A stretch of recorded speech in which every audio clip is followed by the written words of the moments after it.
Paramashivoham. Om Nithyananda Paramashivoham.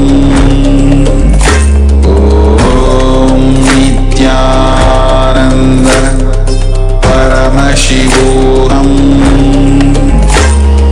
Om Nithyananda Paramashivoham. Om Nithyananda Paramashivoham.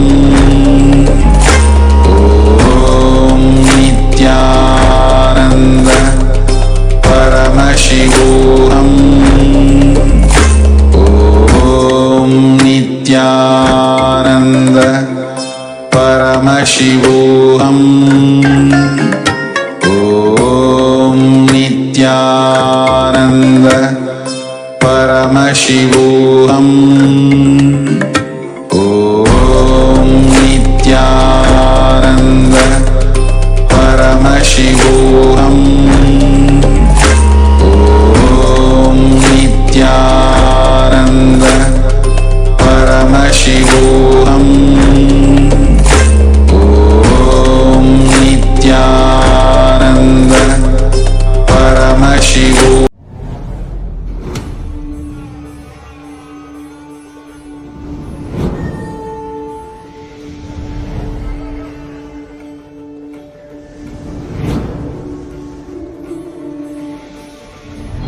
The time is right. The world is ready.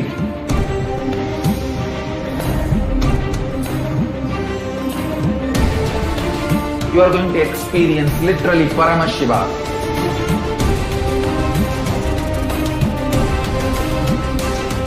Most powerful, intangible but definitive, intense processes.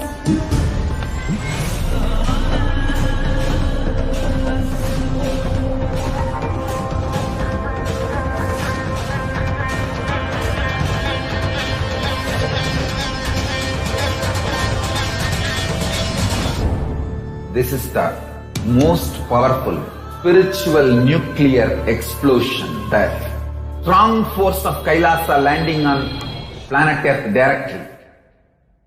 One thing I can be sure, you will not exist end of the program. I can guarantee that. Only Paramashiva will be there.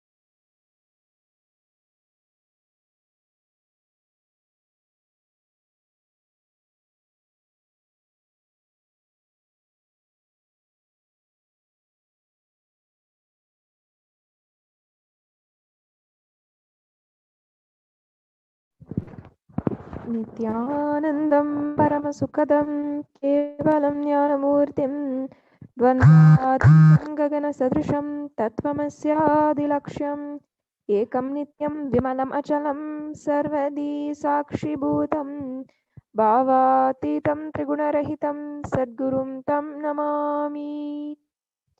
Nithyanandam, we offer our humble obeisance, our humble pranam to the divine lotus feet of the Supreme Pontiff of Hinduism, Jagatguru Mahasannidhanam, His Divine Holiness, Bhagavan Nithyananda Paramashivam. And we welcome all of the viewers across the world who are gathering and tuning in now as we offer the Uttamottama Seva at the divine lotus feet of Paramashiva and the supreme embodiment of Paramashiva himself in the human form as the Supreme Pontiff of Hinduism. For those of you who are tuning in for the first time to KAILASA's Nithyananda TV, welcome to the official TV channel for Sri Kailasa, the only and greatest Hindu nation in the world. His Divine Holiness Bhagavan Sri Nithyananda Paramashivam is the reviver of Kailasa, the ancient enlightened civilization, and the great cosmic borderless Hindu nation. His Divine Holiness is the avatar from and the Supreme Pontiff of Hinduism. His Divine Holiness has made the science of power manifestation, yoga, temple based universities for the humanity. The Sovereign Order of Kailasa, led by His Divine Holiness and the Nithyananda Order of monks, nuns, and the Hindu diaspora, are working for global peace and to give superconscious breakthrough to humanity. Nithyananda Hindu University is the world's largest Hindu university with extended campuses in 150 countries, which is collecting, organizing, preserving, time capsuling, decoding, spreading, and reviving the 20 million source books of Hinduism and the 64 sacred arts like sciences like Ayurveda, music, dance, sculpting, astrology, and Vastu. His Divine Holiness is the 293rd Guru Mahasannidhanam of the Shamala Pita Sarvagna Pitam, the ancient apex body of Hinduism, and the present emperor of the Surya Vamsa Surangi Samrajyam. His Divine Holiness has survived the worst persecution of many assassination attempts on person and character by anti-Hindu elements, and yet day in and day out he continues to serve the world and lead us all towards a superconscious breakthrough. You can explore more of His Divine Holiness, his contribution, and the endless amount of work that he has, the knowledge traditions which he has revived at Kailasa's Nithyananda YouTube channel. For all of us, millions of Sri Kailasa Vasis all over the world, if we have had any kind of spiritual breakthrough, any great experience of Kundalini, every one of us to be a part, and His Divine Holiness has taken this physical form and come down from Kailasa itself. Now that Paramashiva is here, we can celebrate his happening on the planet and spread the message of Sri Kailasa. We invite all of the viewers to share this link with all on Facebook, Twitter, Instagram, and all other social media platforms. There are innumerable reasons why Paramashiva happened on planet Earth. He happened to cause the next evolutionary breakthrough. He happened to cause the Satya Yuga, the Yuga of peacefulness and enlightenment once again. He happened for the fulfillment of consciousness itself. He happened for the entire humanity, and he happened exclusively for you at the same time. Ultimately, however, in words which just cannot be summarized, the truth is that the true reason behind the happening of Paramashiva into the human form is nothing but pure compassion. This realization will happen to you as we explore, understand, be initiated about His Divine Holiness, and understand His gifts for humanity and His utmost sacrifices. The avatar of Paramashiva happened on planet Earth just to ensure we realize we are also Paramashiva. Today, during the Uttamottama Seva, we are offering our deepest and humblest offerings to Devi Para Shakti during the Uttamottama Seva and at the feet of Swamiji.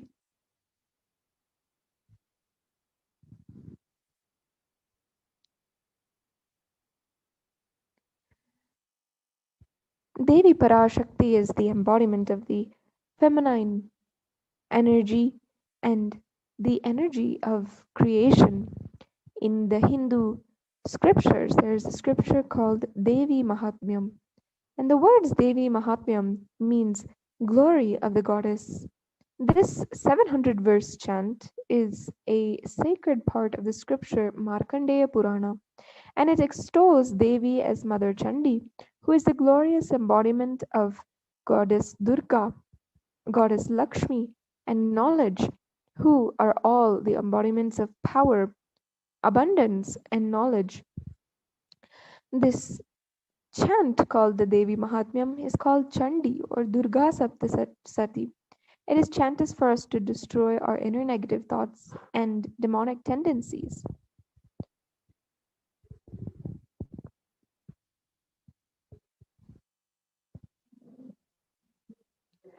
And it is every day chanted in the Nityanandeshwara Paramashiva Devalayam. You can inquire more about the Chandi Homa by visiting Nithyanandeshwara Paramashiva Devalayam Facebook page. Today, as we are offering the Uttamottama Seva to Lord Venkateshwara, we will be moving shortly into the Uttamottama Seva, the offering of the most auspicious, best of the best offerings to Bhagavan Venkateshwara. Yesterday was a beautiful occasion, festival, a part of the Hindu tradition called Vaikunta Ekadasi, and today we are continuing the celebrations through the Uttamottama Seva to Venkateshwara. Venkateshwara is the embodiment of Lord Vishnu, the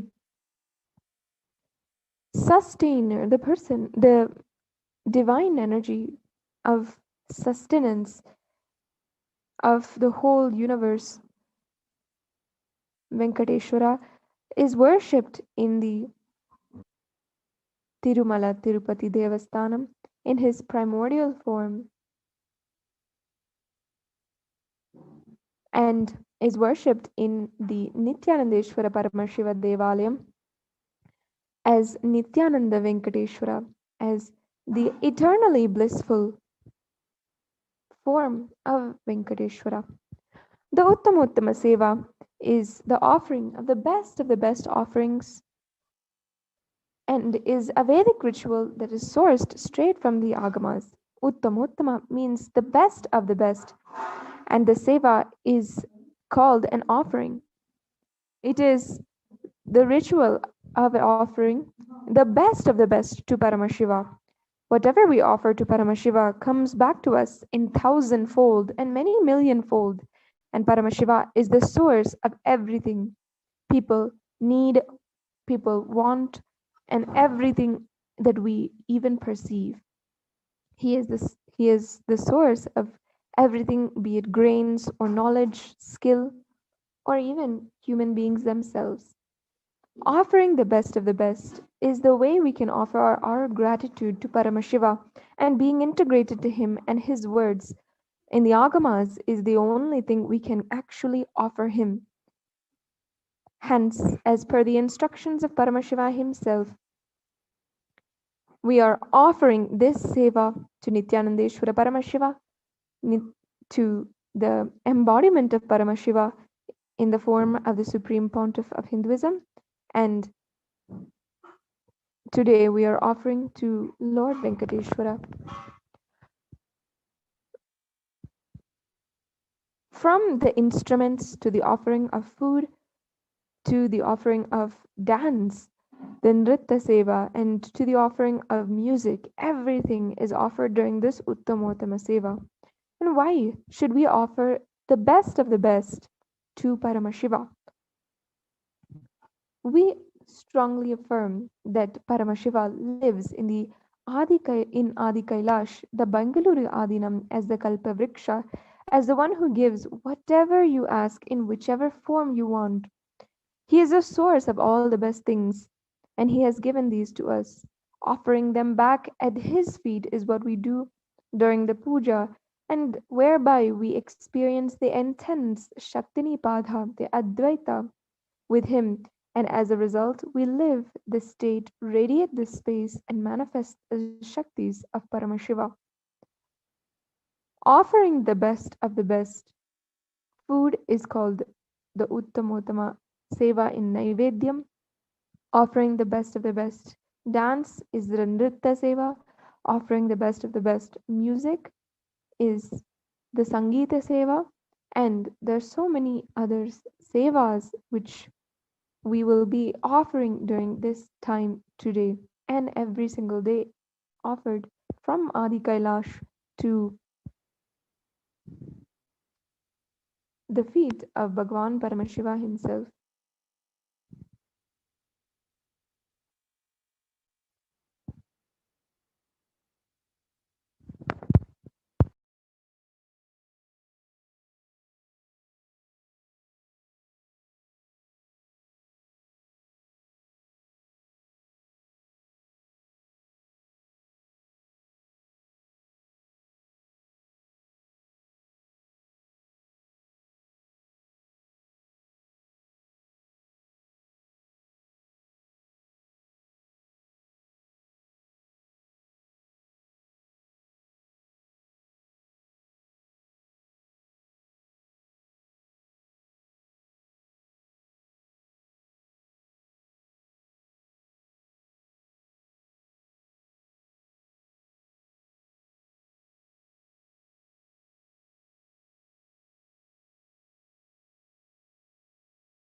Lord Venkateshwara is another form of Lord Vishnu, who is the most popular deity.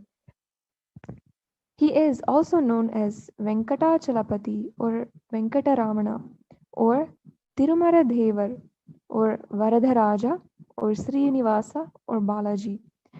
He has a dark complexion and 4 hands. In his 2 upper hands, he holds the discus, the chakra, and the conch, the symbol of existence. With his lower hands extended downward, he asks the devotees to have faith and surrender to him for protection.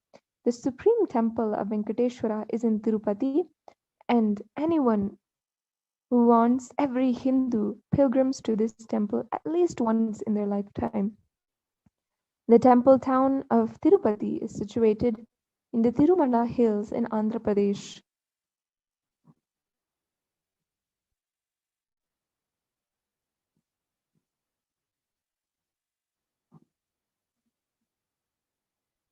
It is at this place where millions go to offer their utmost devotion at the feet of Lord Venkateshwara. His Divine Holiness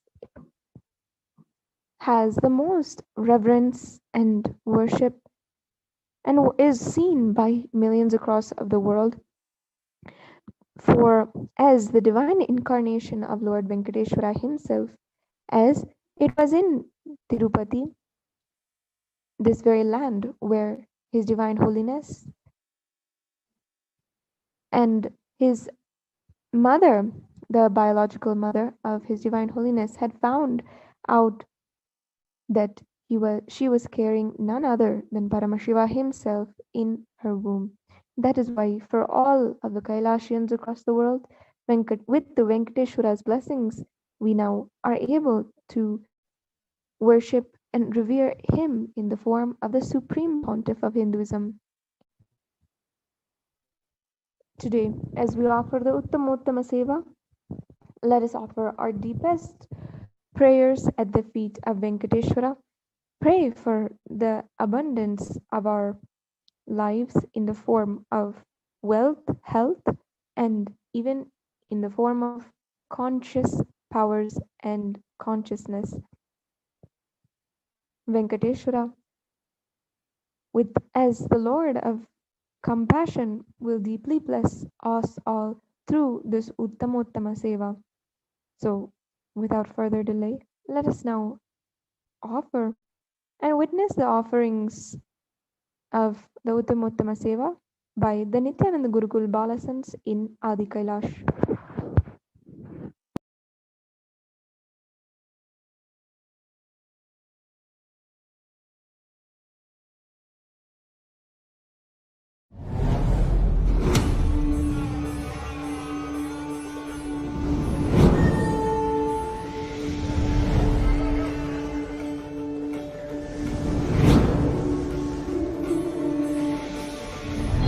The time is right.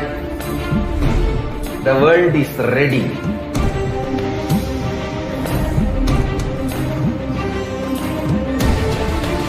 You are going to experience literally Paramashiva.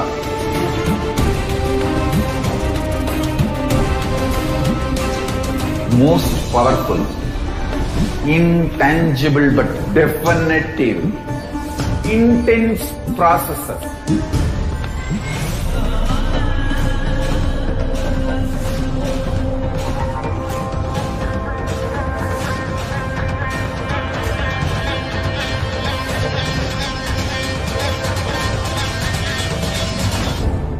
This is the most powerful spiritual nuclear explosion, the strong force of Kailasa landing on planet Earth directly. One thing I can be sure, you will not exist end of the program. I can guarantee that. Only Paramashiva will be there.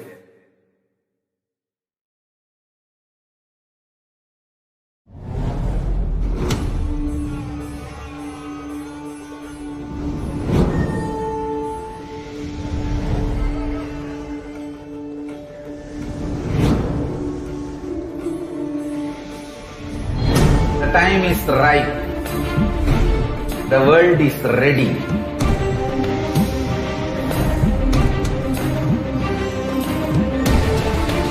You are going to experience literally Paramashiva.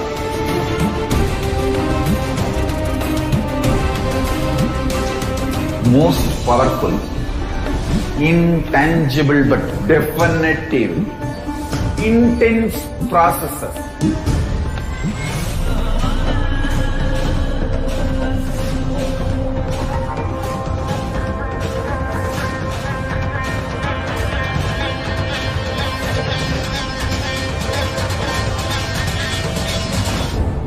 This is the most powerful spiritual nuclear explosion, the strong force of KAILASA landing on planet Earth directly. One thing I can be sure, you will not exist end of the program. I can guarantee that. Only Paramashiva will be there.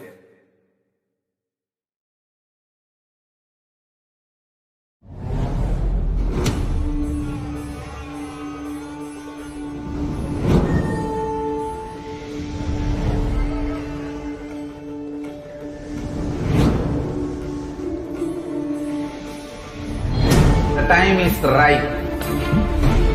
The world is ready.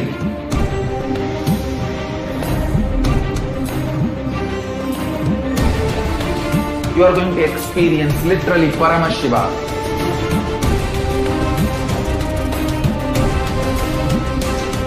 Most powerful, intangible but definitive, intense processes.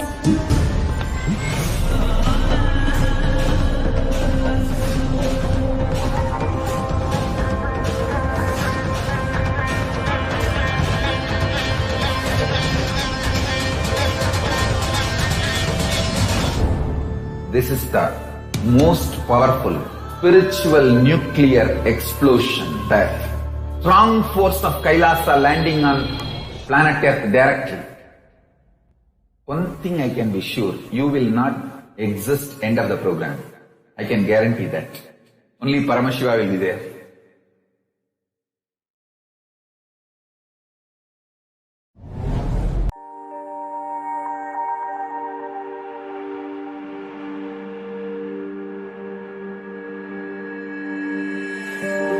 KAILASA is proper customized spiritual service helping you to identify your root patterns of suffering. We have perfected the science of helping every individual from every cultural, religious, nationality background.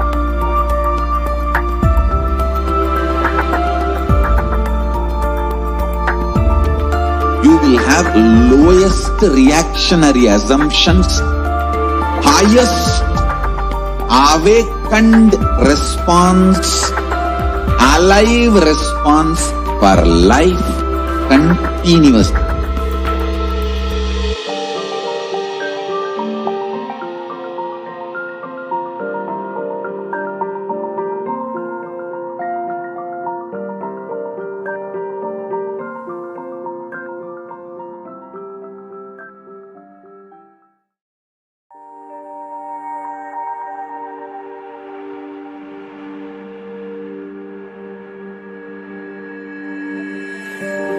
KAILASA is proper customized spiritual service helping you to identify your root patterns of suffering. We have perfected the science of helping every individual from every cultural, religious, nationality background.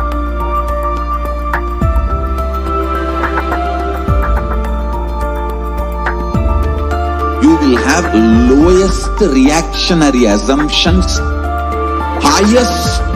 The first offering of the Uttama Seva at the feet of Devi Nithyananda Paramashiva Sameta Sri Nithyananda Paramashiva is the offering of the Chaturveda. Deva Devottama Devata Sarvabhoma Akhilanta Koti Brahmanda Nayaka Sri Nithyananda Paramashiva Sameta Shri Nithyanandeshwara Paramashiva Chaturveda Priya Chaturvedam Avadharaya. Hari Om Agnimile Purohitam Yajnasya Devam Ritvitam Hota Aram Ratnadatamam. Hari Om Isheto Jetva Vayavasto Payapasta Devo Vastavita Praptaya Dushteshtatamaya Karmane. Hari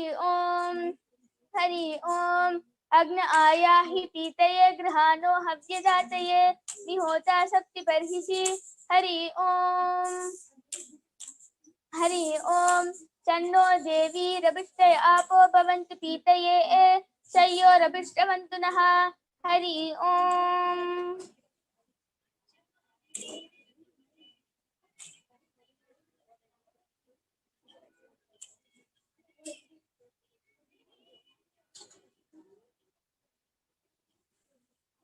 Om Nithyananda Paramashivoham.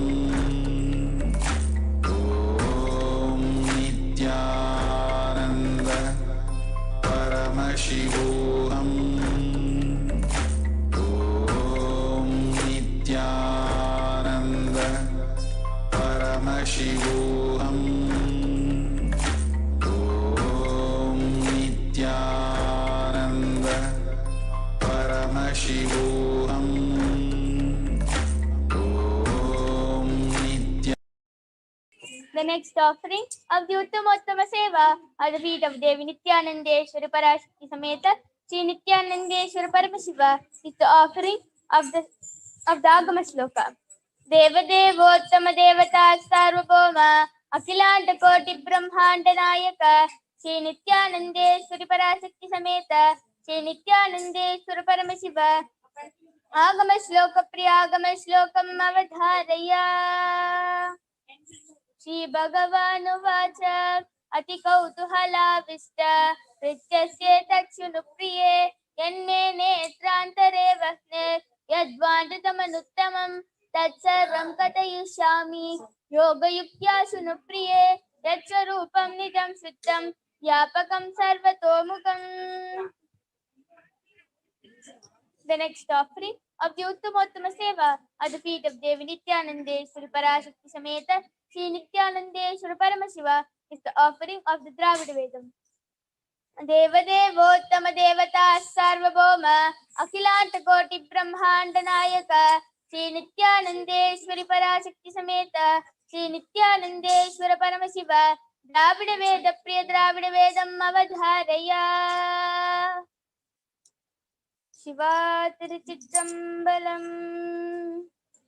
Veyur Toli Pangan Vidamunda Kandan Miganalla Vinay Kadavi Masar Tingal Gangai Mudimela Nindayan Ulame Pugunda Adanal ஞாயிறு திங்கள் செவ்வாய் புதன் வியாழன் வெள்ளி சனி பாம்பிரண்டும் முதனே மாசரு நல்ல நல்ல அவை நல்ல நல்ல என் அடியாதவர்க்கு மிகவே.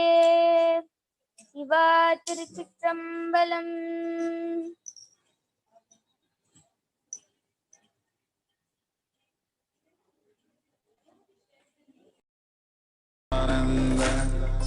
Paramashivoham.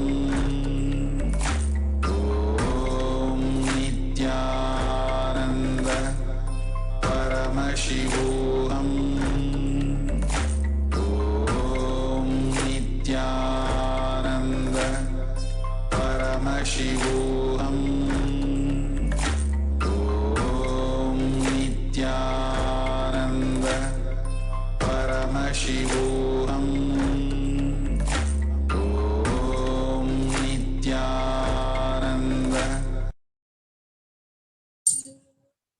The next offering of the Uttamottama Seva at the feet of Devi Nithyanandeshwara Parashakti Sameta Shri Nithyanandeshwara Paramashiva is the offering of the Stotra Seva. देवदेवोत्तम देवता सार्वभौम अखिलांड कोटि ब्रह्मांड नायक श्री नित्यानंदेश्वरी पराशक्ति समेत श्री नित्यानंदेश्वर परमशिव स्तोत्र प्रिय स्तोत्रम अवधारय।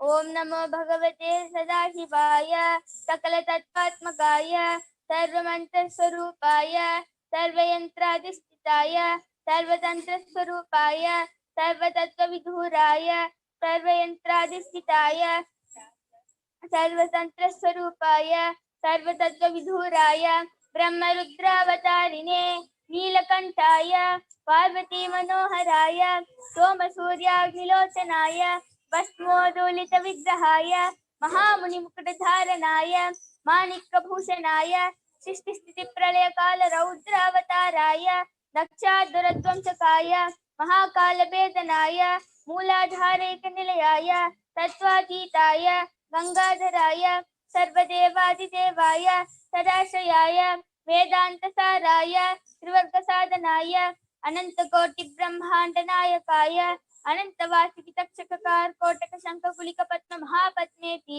अष्टमहानाह कुलभूषणाय प्रणवस्वरूपाय चिदाकाशाय आकाशदिक्स्वरूपाय ग्रहनक्षत्रमालिने सकलाय कलंकरहिताय सकललोकैककर्त्रे सकललोकैकभद्रे सकललोकैकसंहर्त्रे सकललोकैकगुरवे सकललोकैकसाक्षिणे सकलनिगमगुह्याय सकलवेदान्तपारगाय सकललोकैकवरप्रदाय सकललोकैकशङ्कराय शशाङ्कशेखराय शाश्वतनिजाभासाय निराभासाय निरामयाय निर्मलाय निर्मदाय निश्चिन्ताय निरहङ्काराय निरङ्कुशाय निष्कलङ्काय निर्गुणाय निष्कामाय निरुपप्लवाय निरपद्रवाय निरवध्याय निरन्तराय निष्कारणाय निरन्तकाय निष्प्रपञ्चाय निस्सङ्गाय निर्द्वन्द्वाय निराधाराय निरागाय निष्क्रोधाय निर्लोपाय निष्पापाय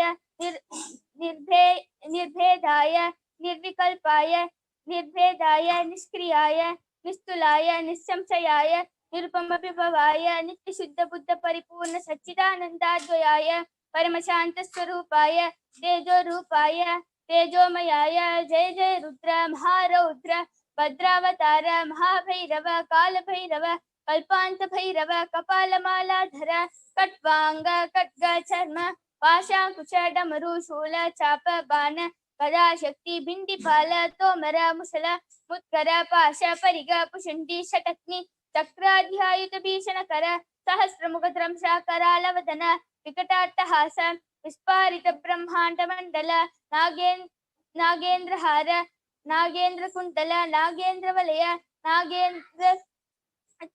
नागेन्द्र चर्मधर मृत्युंजय त्र्यंबक विश्वरूप विरूपाक्ष विश्वेश्वर वृषभवाहन विश्वभूषण विश्वतोमुख सर्वतो रक्ष रक्ष मां ज्वल ज्वल महामृत्युभयम् अपमृत्युभयं नाशय नाशय चोरभयम् उच्चाटय उच्चाटय वृषसर्पभयं शमय शमय चोरान् मारय मारय मम शत्रून् उच्चाटय उच्चाटय त्रिशूलेन विधारय विधारय उटारेण भिन्डि भिन्डि खड्गेन चिन्डि चिन्डि खट्वाङ्गेन विपोतय विपोतय कुशलेन निष्पेषय निष्पेषय बाणैः सन्ताटय सन्ताटय रक्षांसि भीषय भीषय भूतानि विद्रावय विद्रावय कूष्माण्ड मारीच वेताल ब्रह्मराक्षसगणान् सन्ताटय सन्ताटय माम् अभयं कुरु कुरु वित्तस्वं माम् आश्वासय आश्वासय नरकभयां माम् उद्धर उद्धर सञ्जीवय सञ्जीवय शत्रुभ्यां माम्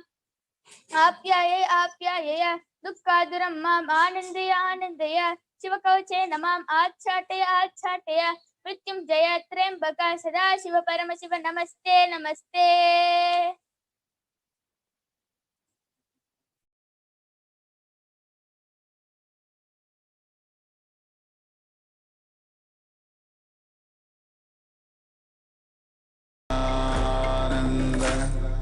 Paramashivoham. Om Nithyananda Paramashivoham. Om Nithyananda Paramashivoham. Om Nithyananda Paramashivoham. Om Nithyananda Paramashivoham. Om Nithyananda Paramashivoham. Om Nithyananda Paramashivoham. Om Nithyananda Paramashivoham. Om Nithyananda Paramashivoham. Om Nithyananda Paramashivoham. Om Nithyananda Paramashivoham. Om Nithyananda Paramashivoham.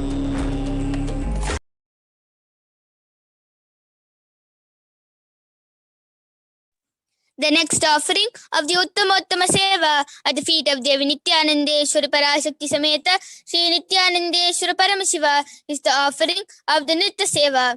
Deva Devottama Devata Sarvabhoma Akhilanta Koti Brahmanda Nayaka Sri Nithyanandeshwari Parashakti Sameta Sri Nithyanandeshwara Paramashiva Nitya Priya Nirtam Avadharaya.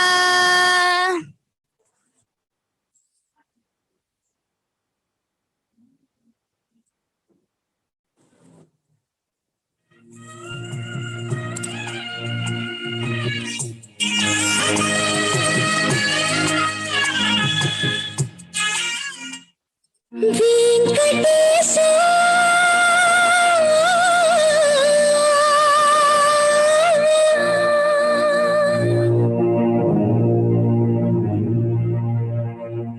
Srinivasa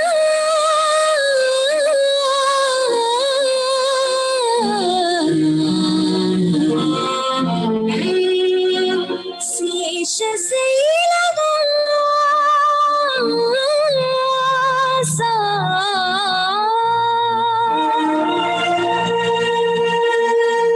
Madhava Keshava Madhusudana Madhava Keshava Madhusudana Nandanandana Narahari Narayana Paramatma Paramdhama Paramananda Achyuta Ananta Govinda Achyuta Ananta Govinda Veyi నామాల వాడ వెంకటేశుడా మూడు నామాల ముద్దు శ్రీనివాసుడా వెయ్యి నామాల వాడ వెంకటేశుడా మూడు నామాల ముద్దు శ్రీనివాసుడా కోటి కోటి దండాలయ్యా కోనేటి రాయడా కోటి కోటి దండాలయ్యా కోనేటి రాయడా కోరుకున్న వారి కొంగు బంగారు దేవుడా శ్రీకర శ్రీకర శ్రీతమందార సర్వేశ్వర పరమేశ్వర శాంతాకార శంఖ చక్రధర సర్వశ్రేష్ఠ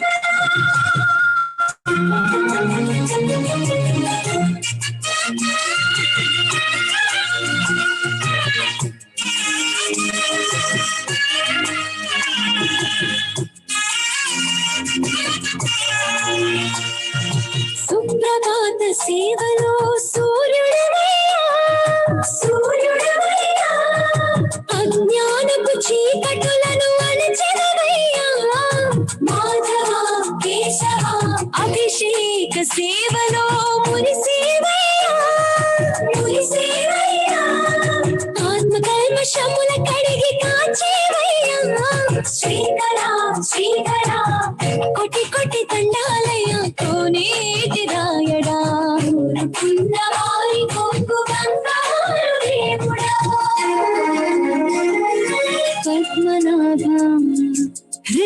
ऋषिकेश ऋषिकेश वन्नर शयन परशुराम बलराम पुरुषोत्तम पुण्य पुरुष पुंडरीकाक्ष वासुदेव वाञ्छितवरदा వీణామాల వాడ వెంకటేశుడా మూడు నామాల ముత్తు శ్రీనివాసుడా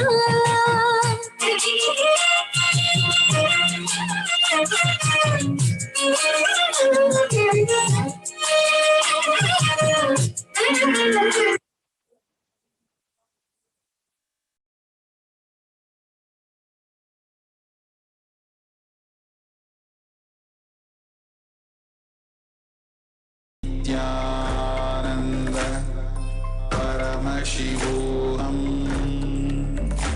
ॐ नित्यानन्द परमशिवोऽहम्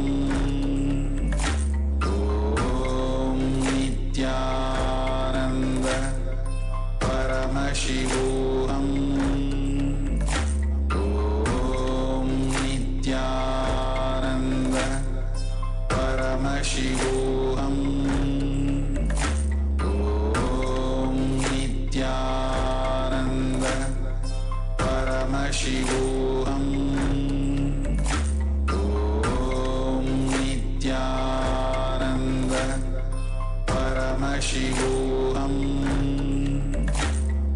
Om Nithyananda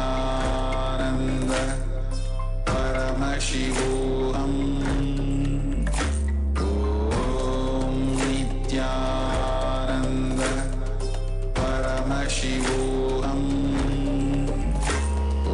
Om Nithyananda Paramashivoham. Om Nithyananda Paramashivoham.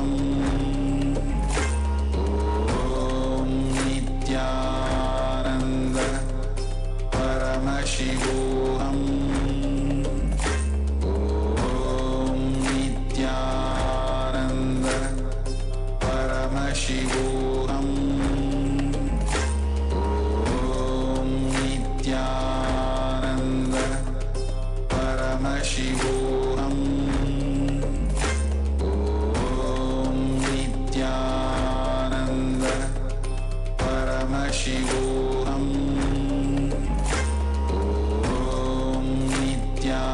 Nithyananda Paramashivoham. Om Nithyananda Paramashivoham.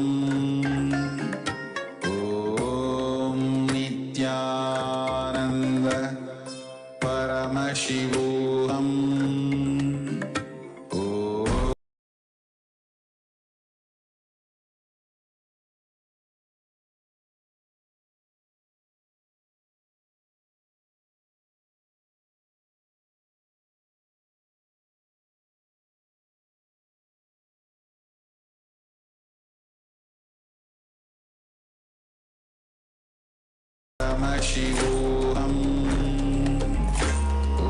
Om Nithyananda Paramashivoham. Om Nithyananda Paramashivoham. Om Nithyananda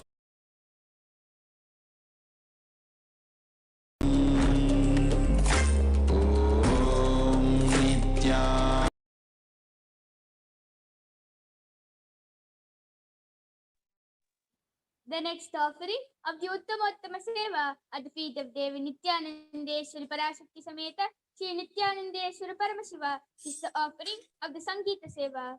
Deva Devottama Devata Sarvabhauma Akhilanta Koti Brahmanda Nayaka Shri Nithyanandeshwari Parashakti Sameta Shri Nithyanandeshwara Paramashiva Sangeeta Priya Sangeetam Avadharaya. Nithyanandam Paramasukhadam केवलं ज्ञानमूर्तिम् द्वन्द्वातीतं गगनसदृशम् तत्त्वमस्यादिलक्ष्यम् एकं नित्यं विमलमचलम् सर्वदी साक्षिभूतम् भावातीतं त्रिगुणरहितं सद्गुरुं तं नमामि।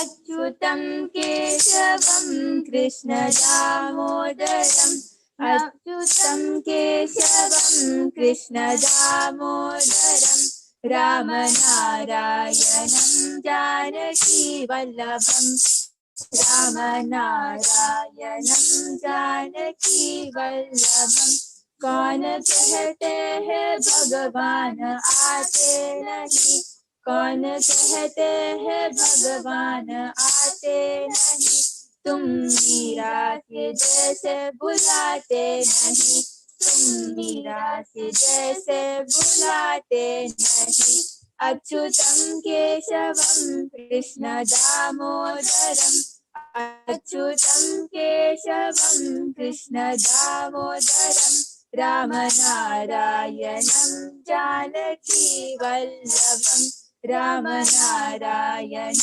जानकी वल्लभम् कौन कहते हैं भगवान खाते नहीं कौन कहते हैं भगवान खाते नहीं ढेर शुद्री के जैसे खिलाते नहीं ढेर शुद्री के जैसे खिलाते नहीं अच्युतं केशवं कृष्ण दामोदरम् अच्युतं केशवं कृष्ण दामोदरम् रामनारायणं जानकी वल्लभम् रामनारायणं जानकी वल्लभम् कौन कहते हैं भगवान सोते नहीं कौन कहते हैं भगवान सोते नहीं माँ यशोदा के जैसे सुलाते नहीं माँ यशोदा के जैसे सुलाते नहीं अच्युतं केशवं कृष्ण दामोदरम् अच्युतं केशवं कृष्ण दामोदरम् रामनारायणं जानकी वल्लभम् रामनारायणं जानकी वल्लभम् कौन कहते हैं भगवान नाचते नहीं कौन कहते हैं भगवान नाचते नहीं गोपियों के तरह तुम नचाते नहीं गोपियों के तरह तुम नचाते नहीं अच्युतं केशवं कृष्ण दामोदरम् अच्युतं केशवं कृष्ण दामोदरम् रामनारायणं जानकी वल्लभम् रामनारायणं जानकी वल्लभम् अच्युतं केशवं कृष्ण दामोदरम् अच्युतं केशवं Krishna दामोदरम् रामनारायणं Janaki वल्लभम् रामनारायणं Janaki वल्लभम् रामनारायणं Janaki वल्लभम्।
Paramashivoham. Om Nithyananda Paramashivoham.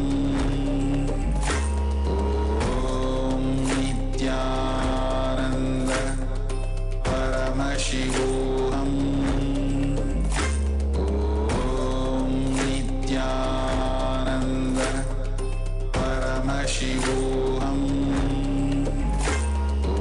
Om Nithyananda Paramashivoham. Om Nithyananda Paramashivoham. Om Nithyananda Paramashivoham. Om Nithyananda Shakti Sameta Sri Nithyanandeshwara Paramashiva is the offering of the Paramashiva Shakti Aviskarana. Deva Devottama Devata Sarvabhauma Akhilanta Koti Brahmanda Nayaka Sri Nithyanandeshwari Parashakti Sameta Sri Nithyanandeshwara Paramashiva Paramashiva Shakti Aviskarana Priya Paramashiva Shakti Aviskaranam Avadharaya. नित्यानन्दं परमसुखदं केवलं ज्ञानमूर्तिं द्वन्द्वातीतं गगनसदृशं तत्त्वमस्यादिलक्ष्यम् एकं नित्यं विमलमचलं सर्वदी साक्षिभूतं भावातीतं त्रिगुणरहितं सद्गुरुं तं Namami. Nityanandam, I welcome all of you with my love and respect to this Shakti Avishkarana. I am Anita Brahmagananda and I have with me an extraordinary power manifested, Manitya Kaladhananda.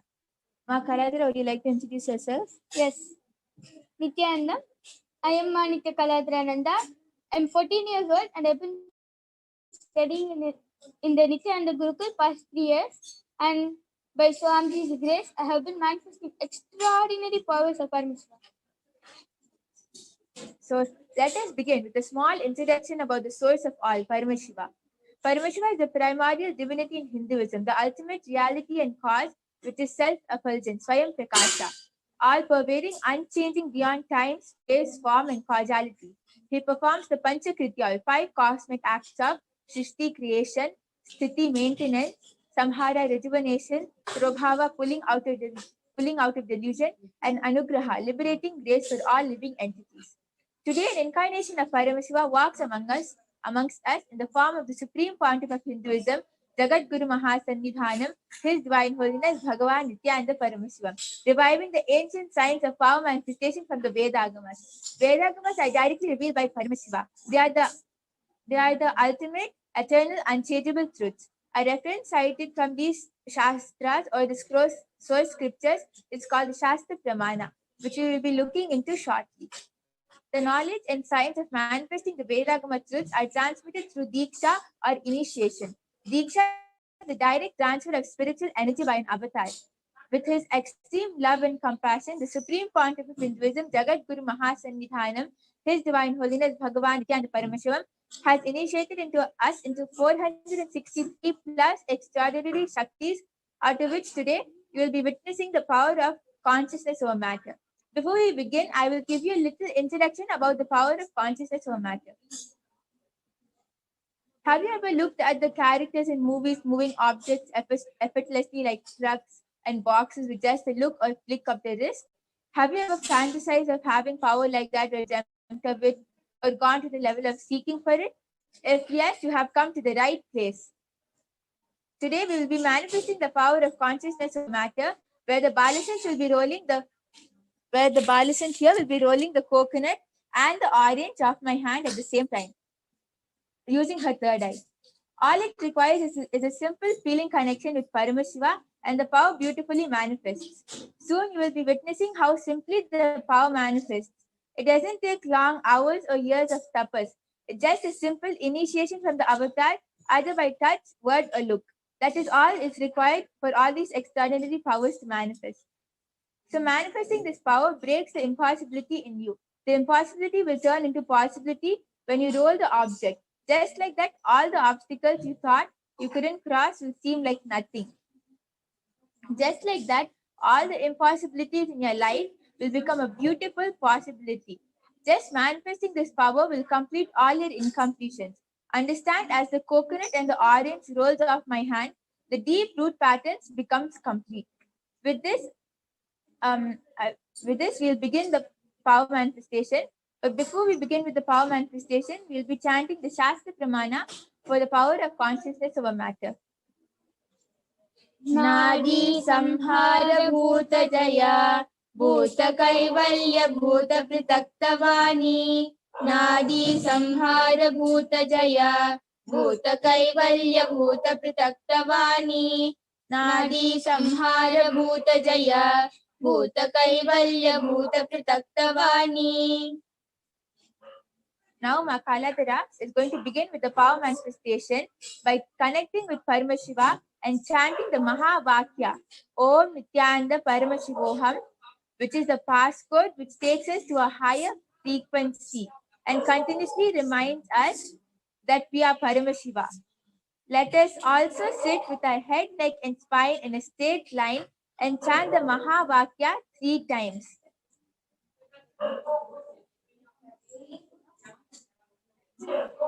Om Nithyananda Paramashivoham.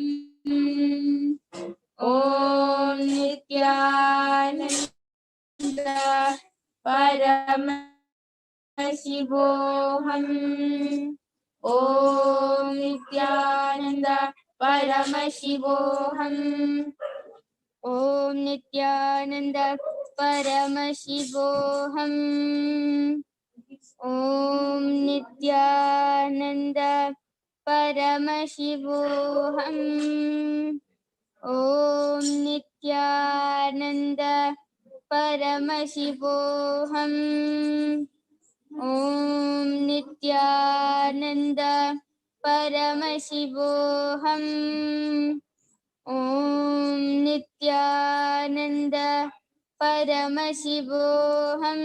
In a matter of just a few seconds, you will all see how this extraordinary power manifests and how the object rolls off my hands. So just sit with your head, neck and spine in a straight line and watch carefully. Om Nithyananda Paramashivoham. Om Nithyananda Paramashivoham. Om Nithyananda Paramashivoham. Om Nithyananda Paramashivoham.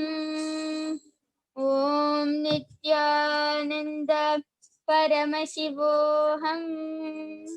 Yes. So you have seen how the coconut in the orange has rolled up my hand at the same time, and this is, understand that this is all just Paramashiva manifesting through her, and this is all just Swamiji's grace. So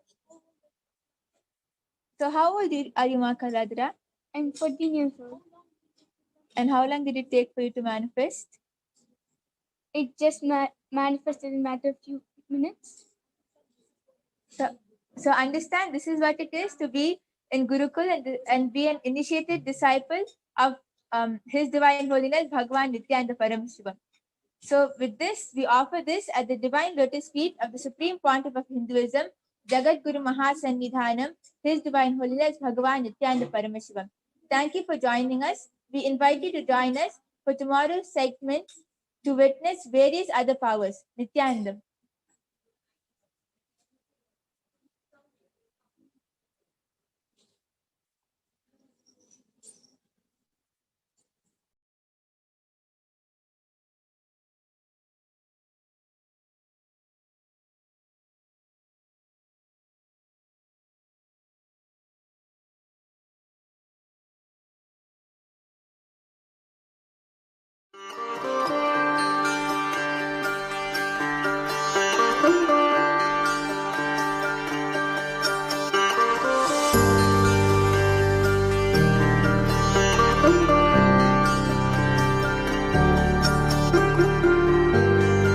KAILASA, the good God country. Hinduism has something great to offer. Hindu God, Paramashiva, is good. We love him not just because he gives us what we want, but because he is good, and he has so much to offer to the world that makes the best nation. Hindu God has life positive, all-inclusive, good, spiritual, social, political, and moral principles.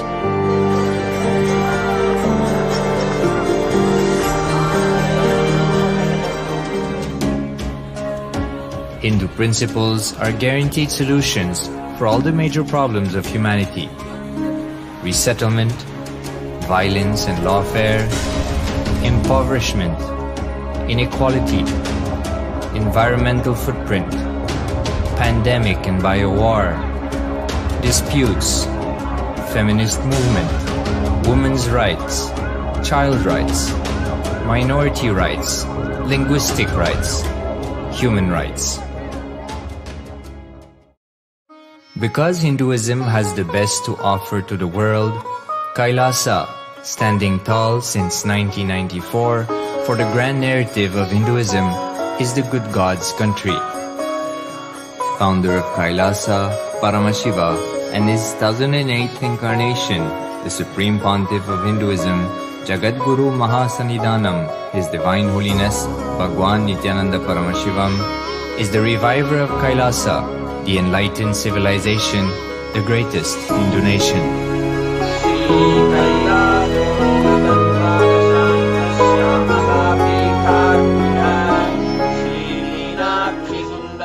His Divine Holiness was birthed by his predecessors of enlightened masters,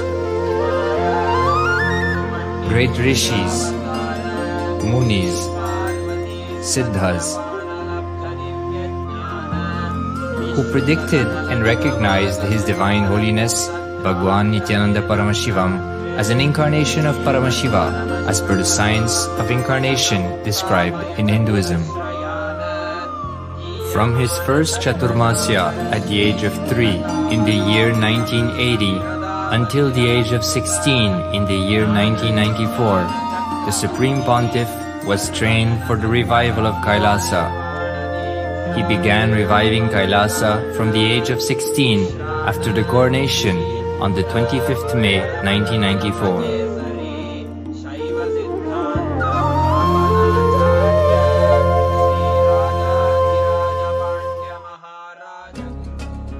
KAILASA that we see today is 26 years of sincere hard work of the reviver and Hindu diaspora all over the world.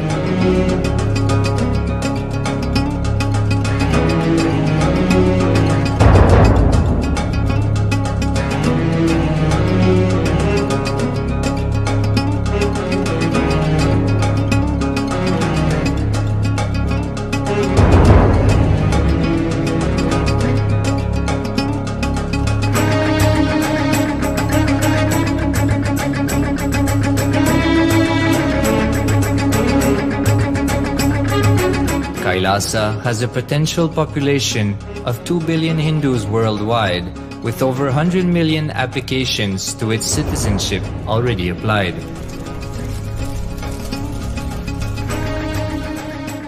Hinduism has stood over 10,000 years as an enlightened civilization, has been a global beacon of spiritual and timeless wisdom, technology, culture.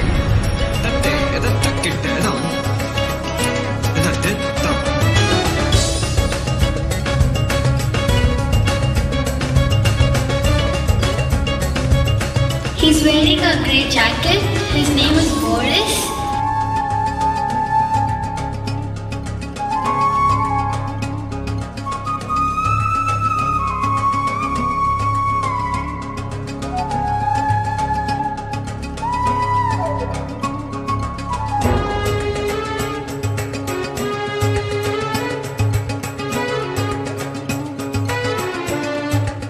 The world's ancient civilization produced more than 40% of the world's GDP.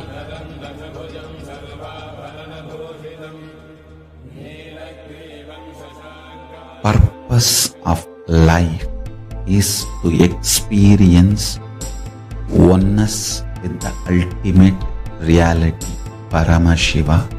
Life exists on the planet Earth for last 40 billion years, and 5 times life faced complete extinction on the planet Earth. But somewhere one DNA, one cell, living organism is thrown out of planet Earth, preserved inside a volcano rock.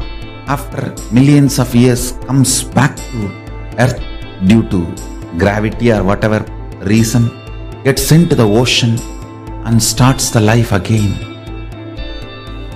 Sanatana Hindu Dharma is the conscious science to give breakthrough to your DNA through natural selection process and to your consciousness through the conscious decision process.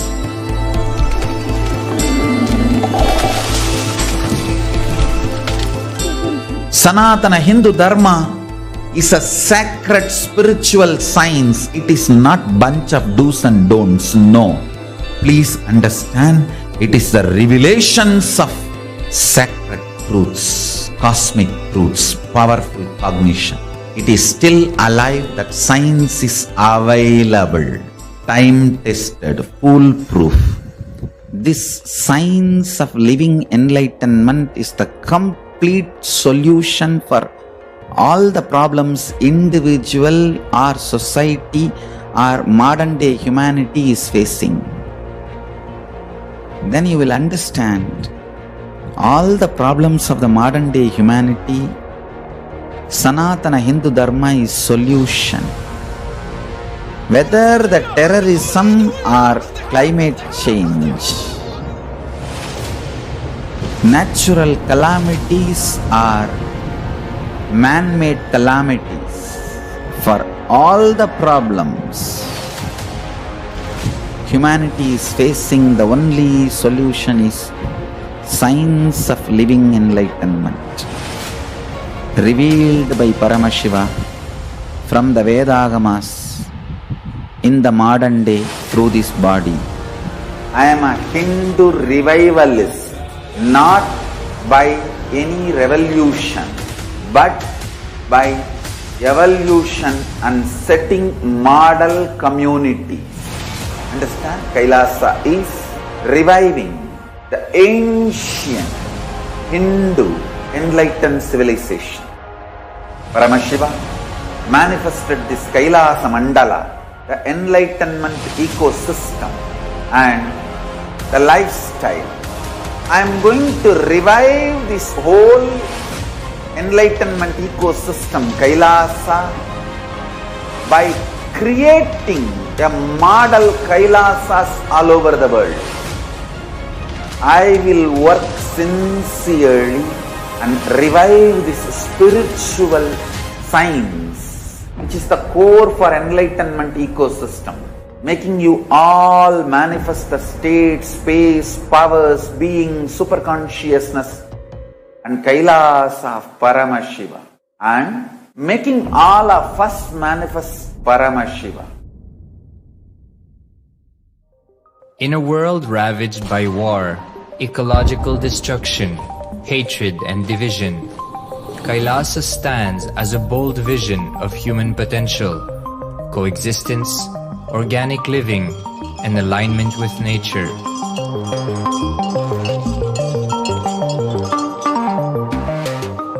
Over the past 50 years, the world has seen the creation of dozens of new countries, and so if anything, it would be odd not to see a new country formed in the 21st century.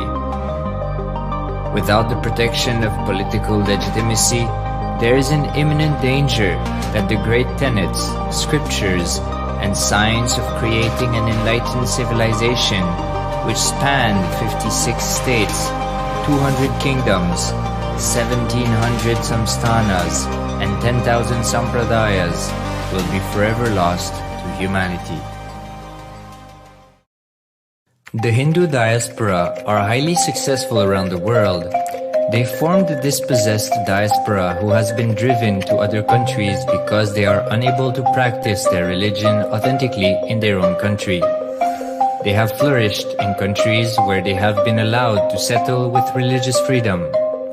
For example, in the United States, Hindus are the most educated and highest earning community, with 77% of them holding a bachelor's degree and 48% having an income of $100,000 or more. Although they are only 1% of the population, Hindus have launched 13.5% of the startups in the USA. They hold leadership, technical and creative positions in companies such as Microsoft, Google, Facebook, etc. This success has been repeated around the world, in the UK, Canada, Australia, etc. James Kirkup, in his 2015 Telegraph article says, British Indians are not just the most successful immigrant group in this country's recent history, but the most successful group of people, full stop. He continues, more extraordinary than the rise in numbers is how it has taken place so harmoniously and profitably for this country and those in it. British Indians, quite simply, are among the most industrious, accomplished and credible amongst us. The best of British, if you like. The same article says that British Hindus are barely 2% of the population, but 12% of all the doctors. Australia and Canada have understood the ingredients of fast economic growth of the country and are doing everything to attract the educated, rich Hindu community. Hindus are the fastest growing migrant population in Australia. In 2017, 200% more Hindus have received invitation for Canadian Permanent Residency Program. Even now, the Hindu diaspora worldwide are the richest. No divorce, have no cases of drugs and substance abuse, lowest mental disorder, no depression. Hinduism is the only religion which neither converts nor kills. Absolutely non-violent, the elite sect of mankind.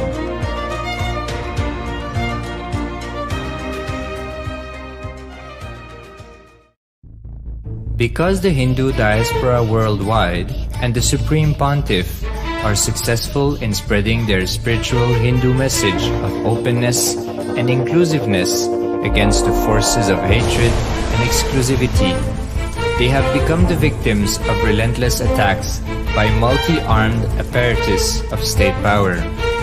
Anti-Hindu forces, extremist caste, supremacist militant organization want a one ideology, Hinduism, under their exclusive domain.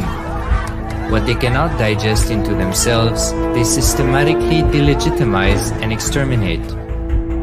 Lawfare, assassination attempts, character assassination of the Supreme Pontiff of Hinduism, Jagatguru Mahasannidhanam, His Divine Holiness, Bhagavan Nithyananda Paramashivam.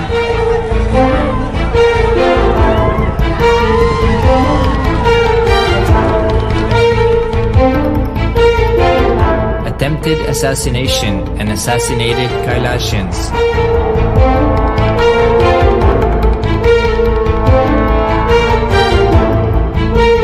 Sexual assaults and rape of female monks of Kailasa. Objectification. Character assassination.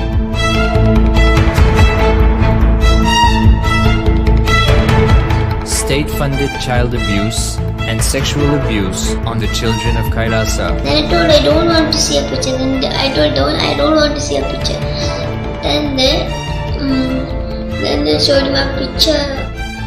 State-operated embezzlement of funds, properties and assets donated by the Hindu diaspora worldwide for the purpose of the revival of Kailasa.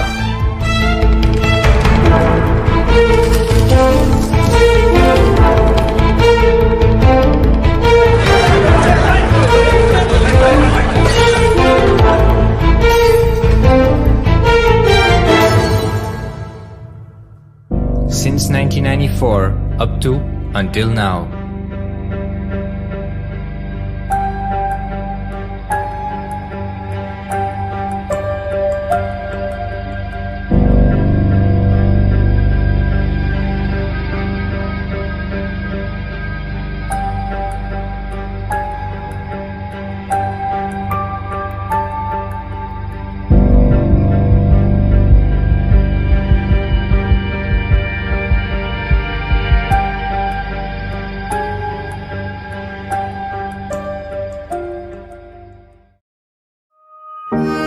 Building a nation is not a project accomplished overnight or by virtue of hope.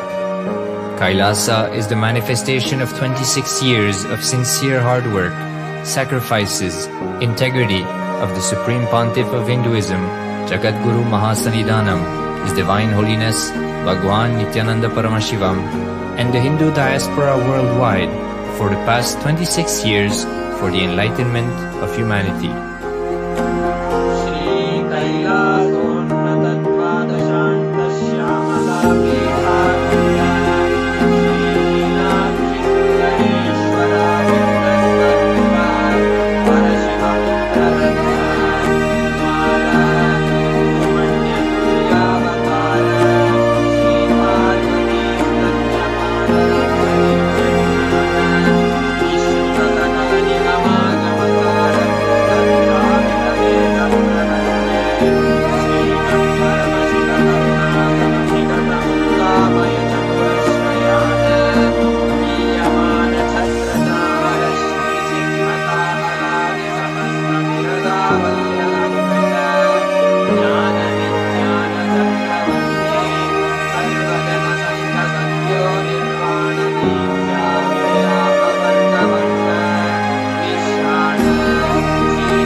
I am as old as sun, as new as sunrise.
The various incarnations happened, gave a breakthrough to consciousness and gave opening to the next level. My responsibility is to introduce new consciousness which manifests powers of Sadashiva. As Mahamandaleshwar of Mahanirvani Akada, the oldest apex body of Hinduism, I welcome every one of you.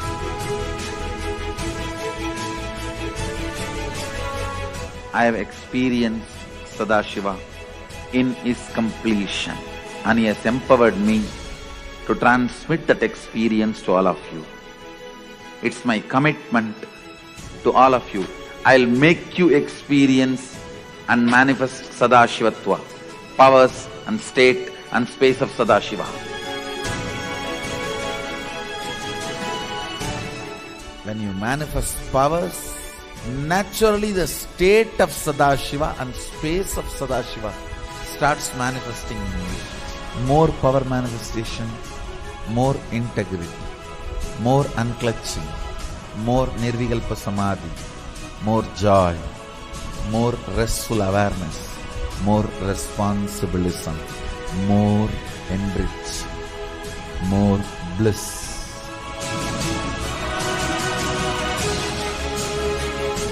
This tradition has a capacity to retain its authenticity and originality.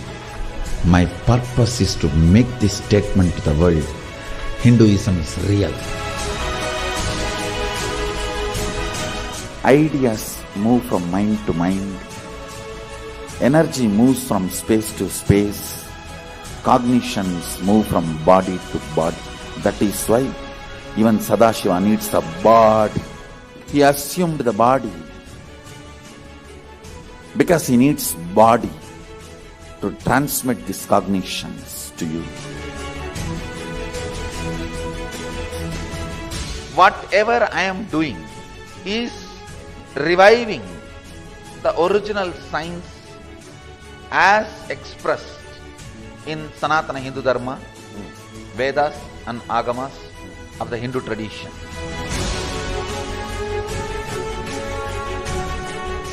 Given by Sadashiva, received by Devi, adopted by Vishnu to run this universe is Agama. Agamas insist on us serving beyond our frame.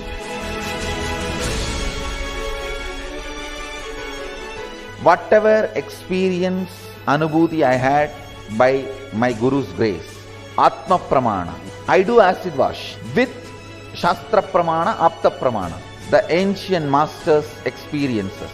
Whatever finally stands I share it with the world as Sakshi Praman. I welcome everyone for the grand feast of Sanatana Hindu Dharma. Let us go on contributing.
केवलं ज्ञानमूर्तिं द्वन्द्वातीतं गगनसदृशं तत्त्वमक्ष्यादिलक्ष्यम् एकं नित्यं विमलमचलं सर्वदी साक्षिभूतं भावातीतं त्रिगुणरहितं सद्गुरुं तं Namami.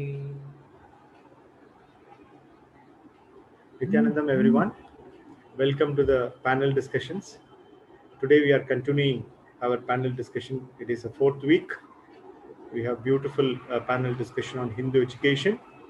And after that, we continued with the excellent discussion on panel on Hindu medicines. So there we had a very good panelist from outside. And we discussed about how Hindu medicines, indigenous medicines were excellently staying and protecting our Indian people, and what kind of an indigenous system is really surviving, thriving. So that we had touched upon that, and we touched upon how Hindu medicine economy works. So that is also one point, and we were talked about how the latest announcement from the government is creating a lot of ripples. So we were talking about how Ayurvedic medicines also coming up, emerging. So that was a very good interesting thing. Then after that, we had in Hindu economics, we had an excellent panel. So today we are going to have a panel discussion on Hindu medicine once again. Of course, Hindu medicine is such a vast topic. And what Swamiji is trying to do, even if you're just trying to take and talk, we would be requiring at least few hundred hours. That is a kind of a huge topic. So we wanted to, cover up the topics. We wanted to just take the glimpse of the important point of the whole Hindu medicine, the Hindu medicines, and we are trying to present in this. So just to start before the whole panel discussions, I just wanted to set the context. Okay, so we all know that Hinduism is our way of life. So the Hindu medicine is also. We are talking about like the modern day meditations. Unlike the modern day meditation, Hindu medicines aims at providing a quality improvement of the life as a whole, not just treating the disease. To be very specific, for modern medicines, body is just a matter. Okay. But for Hindu medicine or indigenous medicines, we are treating in a holistic approach. We are treating as a complete energy. We very well know that just before 200 years, when only a Hindu medicines prevail in this country, we know what was the cost of the medicines, how the treatment has happened, what was the quality of life of our grandfathers and great-grandfathers, and what is the way the immunity level exists. Even in this current pandemic period, compared to the global level, our immunity levels are better. And the way in which the number of patients admit and the cure happening, the ratio is much better than any other global standard. And wherever in our own country where we have taken indigenous medicines, we have got a fantastic result out of it. We are going to touch upon that point, and we have a panelist to share that success story, few of the success story of our Hindu medicines. This is exactly Swamiji is trying to create an ecosystem of KAILASA, where all this Hindu medicines and Hindu medical ecosystem can survive and flourish. What does that mean? It means that last 250 years, what happened to all our, seats, be it education, be it economy, be it politics, what happened in last, you can take from Mughal invasion to British invasion, then after that our secular invasion, how every field got, I can say it just spoiled. The same way it has happened to medicine also. So as Swamiji says, the seed of Hinduism, seed of every element of a Hinduism has to be protected, has to be flourished, and it has to grow. So we have, as KAILASA, we were done so much excellent work on pregnancy, spiritual healing. Today, one of the topics we are going to talk about is a spiritual healing. So as we mentioned, the basic difference is it body? Is it just a matter? As a medicine, how is the medical definitions looking at me? It's just if I get broke my bone, the doctor look at me just as in hardware. Do this, to put nut and bolt, and do this, and just complete it across. Okay, so the universities, like, we know that. Is it that we didn't have this, and we know the history very well? Where is the Sushrutas, our ancient studies of all this, operations, everything, and we saw that last time when we had a medical discussion, medicine, Hindu medicine panel. There is a madam who came from outside. She was just talking about how our systems have taken, well documented systems have taken, gone abroad, and is being rebranded as Western medicine. She was just giving a beautiful explanation about it. And we also know that Nalanda, Dakshila, Kanchi produced the quality and skilled Vaidyas who not only served Bharat, they served complete entire globe. So we have an example like Bodhitattva, who traveled from South India to China. So like this, so many indigenous story of medical technology has been stolen by the West and has been rebranded as their invention. I mean, we talked about the plastic surgery last week. So for Hindu society, medicine is not an industry. We have had communities who have dedicated their lives to serve the society, take a responsibility of their well-being, health, and protect them from the disease.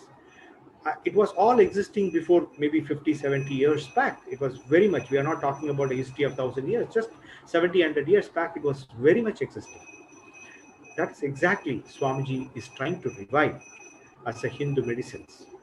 We don't need to completely reform. We don't need to do any big revolutions. We don't need to completely change A to Z. Nothing. What we need is a simple revival thing, what was existing earlier. Of course, with the modern adaptation or recontextualization, if you're talking about it. Okay. So, is it all legitimate? So, what are the challenges? That is exactly this panel is trying to address. Is it possible to bring back all things?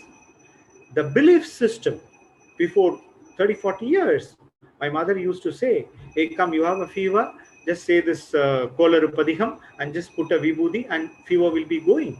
Is it that what I can just transmit to my people? If I'm not been with Swamiji, spiritual healing will I believe is so-called neo-Hindutva forces, and which wants a scientific proof for morning to night and each and every activity. How they would be viewed the spiritual healing. Is this going to be in the Hindu system, or in the name of neutralizing, are we just going to throw this out? On the name of it's not having a scientific brand, are we going to lose it? It's an important question. Even though in this period, COVID period, pandemic period, we got many successes, the sad part is just because of it is not well legitimate outside, and it's not well accepted by most of practicing Hindus or Hindus inside. Still, it is even though it is practiced, it is not into the very much mainstream like any other Western medicines. So with that context, let's just get into the panel. Today we have a panelist, Dr. Vaidya Rajapandi Ayya. Rajapandi Ayya is an HOD of Ayurvedic College in Tirunelveli. And he is serving. He has written many articles, and he is a speaker in many forums on this topic. And particularly, I wanted to start with Rajapandi Ayya to share his experience. Even last week, he shared his experience of handling this COVID period, how in the ground level, indigenous medicines are really useful.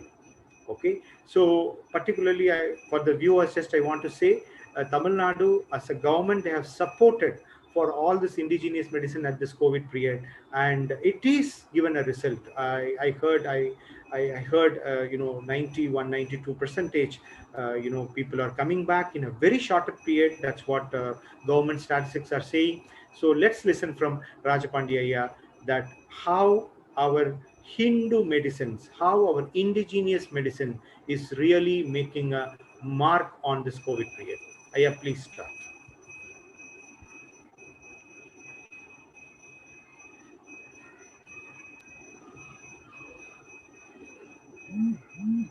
Nithyanandam, so thank you for the opportunity. Yeah, your voice is not there. I think your voice is okay. Yeah, it's clear.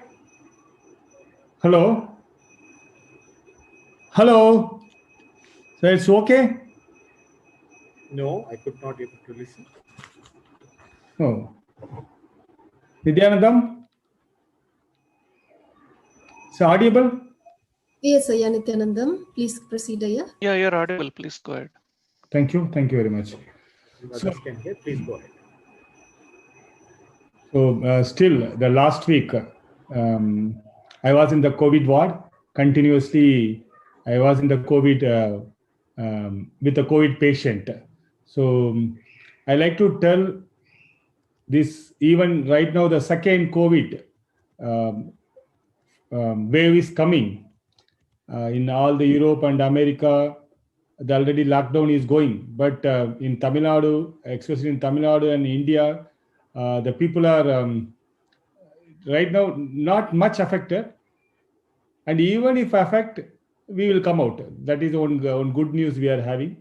So the good news why I am telling, because in the last 6 months we treated more than in Tamil Nadu, in the Ayush system of medicines, with the Ayush system of more than 20,000 people we treated in different 29 centers, 29 Ayush centers we treated. In that 20,000 people we treated, and all over Tamil Nadu we distributed the Kabajara Kudinir and Nilavembu Kudinir more than 3 crore people. This all we documented and the Nilavembu Kashaya and Kabajara Kudinir as a prophylactic as well as the treatment of COVID. We distributed 3 crore people in Tamil Nadu, and even so we need a documentation for the legitimacy of Ayush system.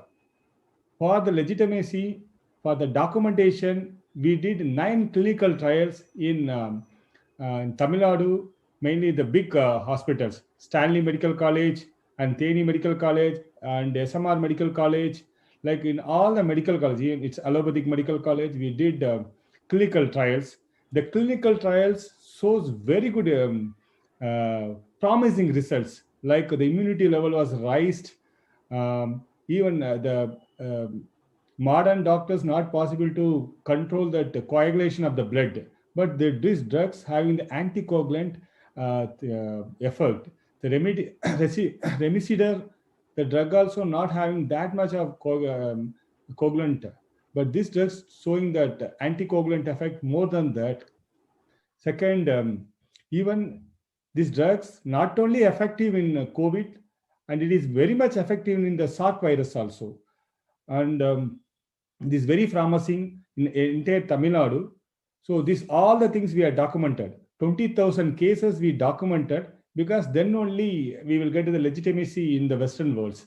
If you take in India, Ayush Ministry of Ayush, the government of India, they took a very effective role to fight the pandemic, COVID pandemic.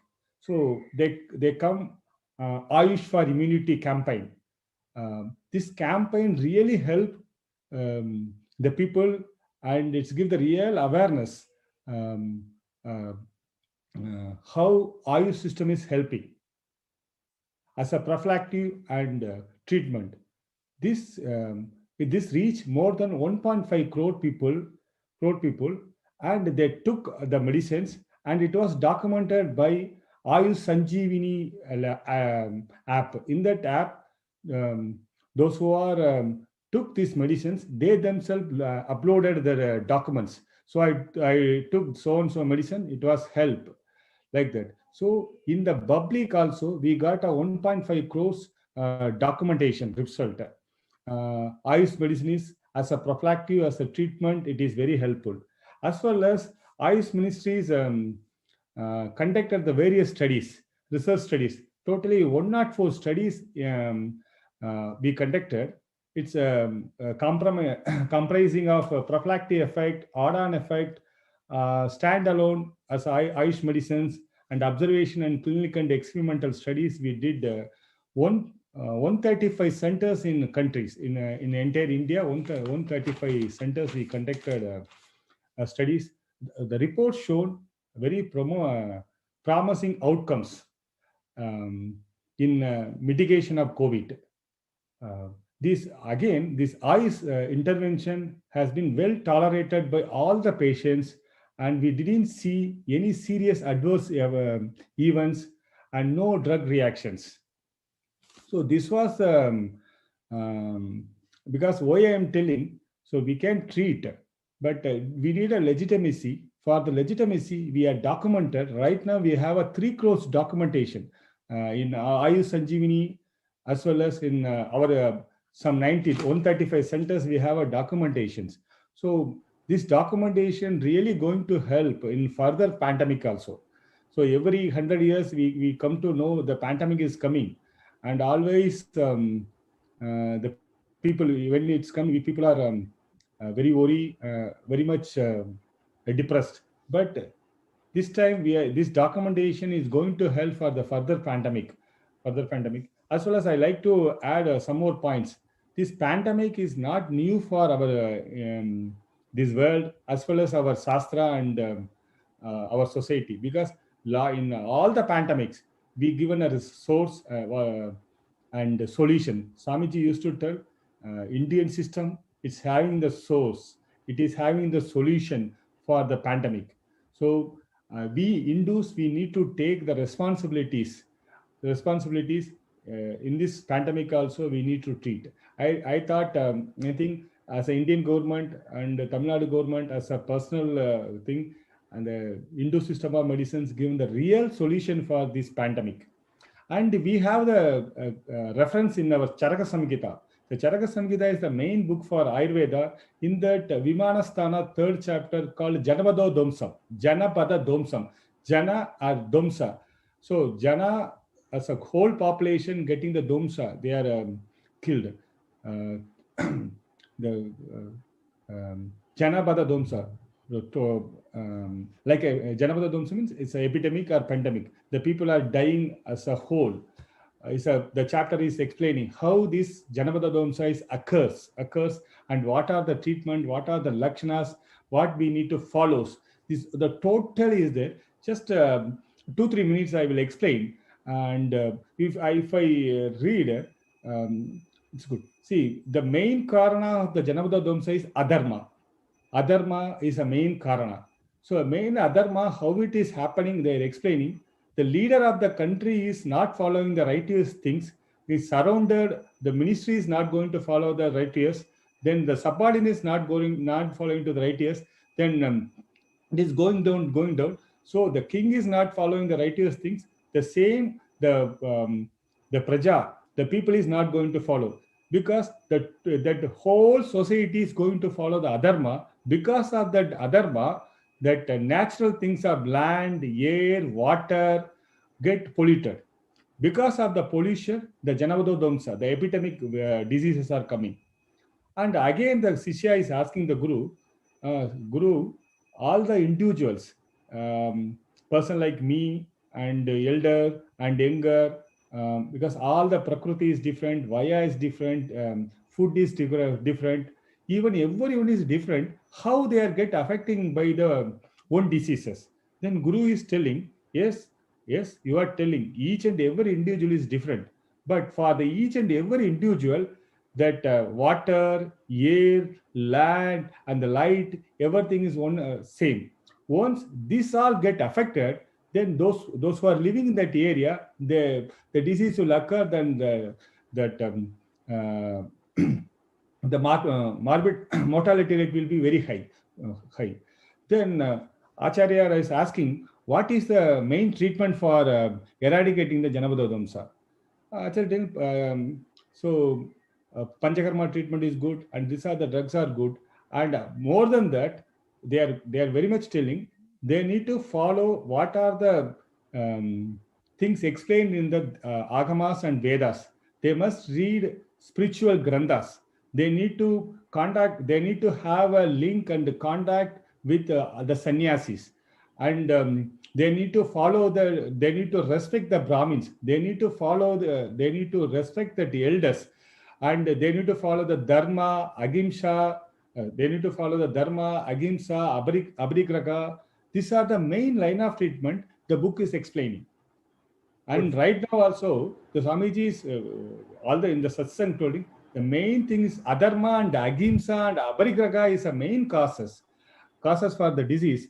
As well as if you take, I am very, very much surprised, the whole thing, the person need to read that Veda mantras and Veda mantras and need to listen that, they need to go to the temple and chanting the mantras and having a link with all the sannyasis and those who attain the Brahma knowledge, then only the person will come out from the diseases, this endemic. This is the treatment they explained in the Charaka Samgita Uttarasthana Janavado Domsa Adhyaya. Thank you, Ayya. Super.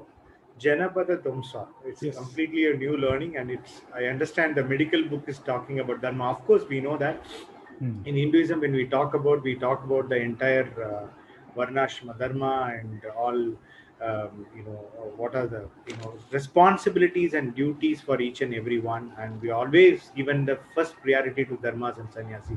I'm sure Prematma Swami would like to jump on this and take. This is exactly what Swamiji is telling. Satsang after satsang, and everything you just end up with this dharma. So you can just say a few words on this. How our Hindu sannyasa system, how our Hindu social structure is very important. Not only in just protecting, but even not only just after comes is just protecting or curing it. Just before that also, it can have the capacity to protect it, and it can take care of the humanity. Just throw some light on that. Yes, definitely. Yeah, thank you, Nithyanandam.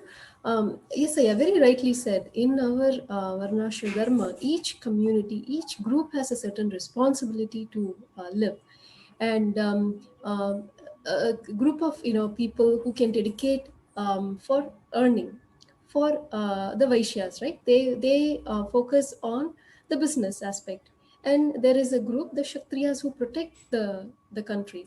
So like this, there are different varnas. The responsibility, not everybody will be able to dedicate their time in protecting the sacred scriptures and ensuring that the knowledge is transmitted and followed.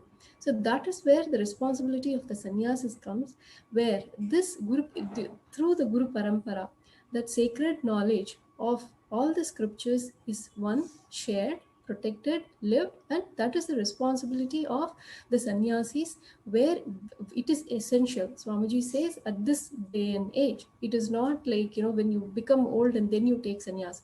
It is very, very important that we need more and more sannyasis to protect the dharma. As Raja Pandya rightly said, the problem that we are in today, the situation that we are in today, is because of the adharma, the greed in grabbing everything, whatever it is, not really bothering neither about the planet Earth, neither about others, just as much as of greed. Grabbing is because of greed, right? It is because of that we are in the situation.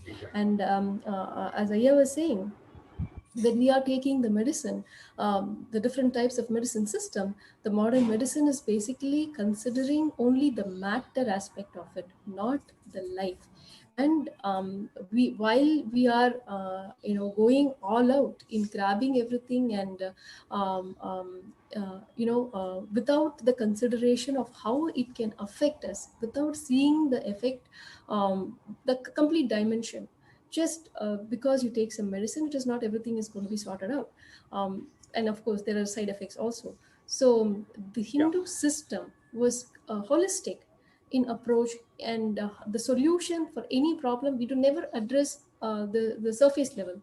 Like if you take a simple thing as a headache, the immediate solution is take a medicine that will numb the pain. Not that something that will cure the pain is what the modern medicine is leading us to, not addressing where the source of the pain is coming from and how to address this. Exactly. And this is what is commercialized, and everybody is running behind this. And naturally, when the ecosystem is imbalanced, we end up in such a pandemic, not knowing how to protect ourselves or our future, our humanity.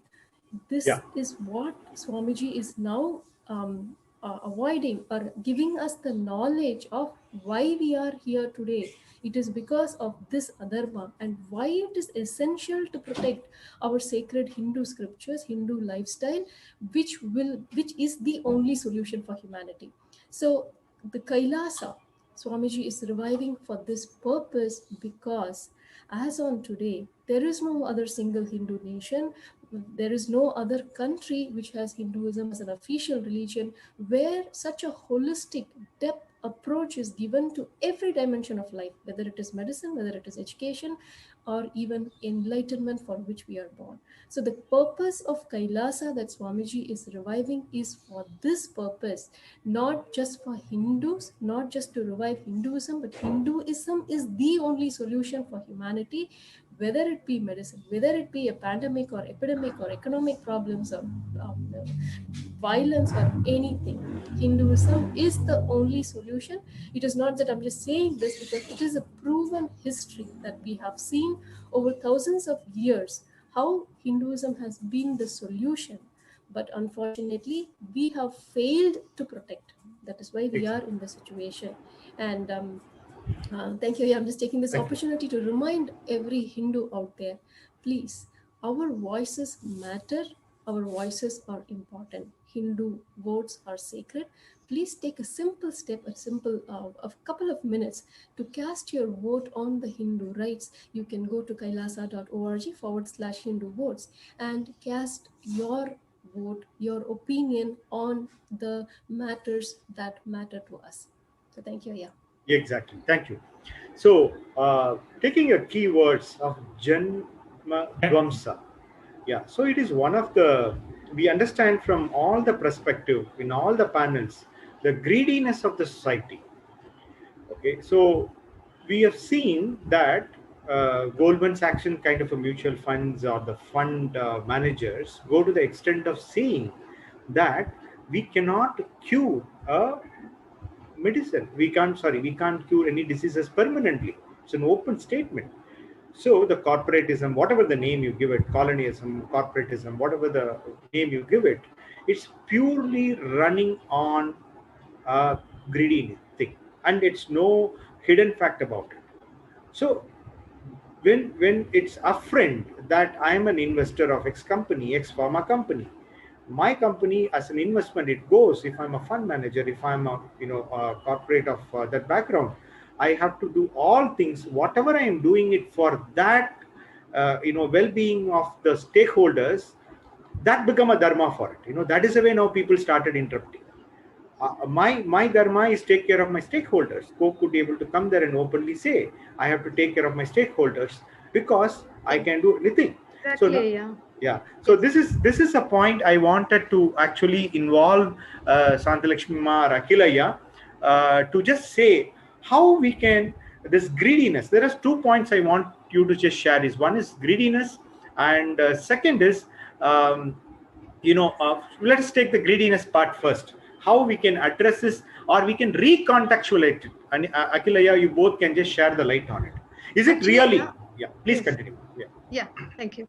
As you were sharing that how the corporate people, it went the whole medical system, especially modern medical system, went to hands of corporate people and this thing. I would like to hear quote Swamiji's exact straightforward words towards this. I'll just tell that I would like to share that. Swamiji says that, why do you think Hindu medicines have not become popular? Because no one can exploit it. Your body cannot be the income source for anyone else. The medicines can be grown in your backyard. The food and medicine comes from your own home. It cannot come from any lab, from any multinational company. No one person or group can exploit trillions and trillions and keep you as your slave. The medical tax terrorism cannot be there anymore. In every aspect of your medical tradition, how your medicinal system is valued, the number of diseases that the system is able to diagnose, it is able to cure completely, it is able to heal, it is able to at least maintain, and its ability to keep you long, healthy, active, allowing you to do what you want to do in your life. In all these aspects, Hinduism is the ultimate. Whether it is the number of diseases they are able to cure, heal, maintain without getting degraded and the long life, healthy, active lifestyle they are able to provide in every level, and their ability to keep you happy, blissful in every level in the medical system is unimaginable. Only one problem: no one can own it and exploit it. It is Exactly. open and you can adapt it wherever you are. Yes. So here, this is the place I want Advanarajanama to just share something. Ma, you have traveled in the, I can say Western medicine, and you know the other side of Hindu medicine also. You worked on both the things very fantastically. So if you could be able to just share something on that ground, like how Western medicine is looking at it. Even Rajamani, if you have some points, you can just share it. It's an important question I want to put it to the panelists, that we all know that it is successful, it is indigenous, we have done an excellent work, we have statistics for it, but still when I say still a bigger chunk, when I say, I can say 90-95% of you say a medical market or people adoption is much more on the Western side, where Western have a problem in taking our success story seriously. I mean, ideally, as a layman, my question is, when we have a success story in Tamil Nadu, I should just take up this everywhere and just do that. Instead of that, particularly AIMS and other people, I'm just seeing them, a lot of fights happening. We can't just accept this, accept that. Is it an ideological fight? It's a medical fight, or it's a conceptual fight, or it's a simple fight for the money and lobby? I want all of you to, just share your thoughts on this.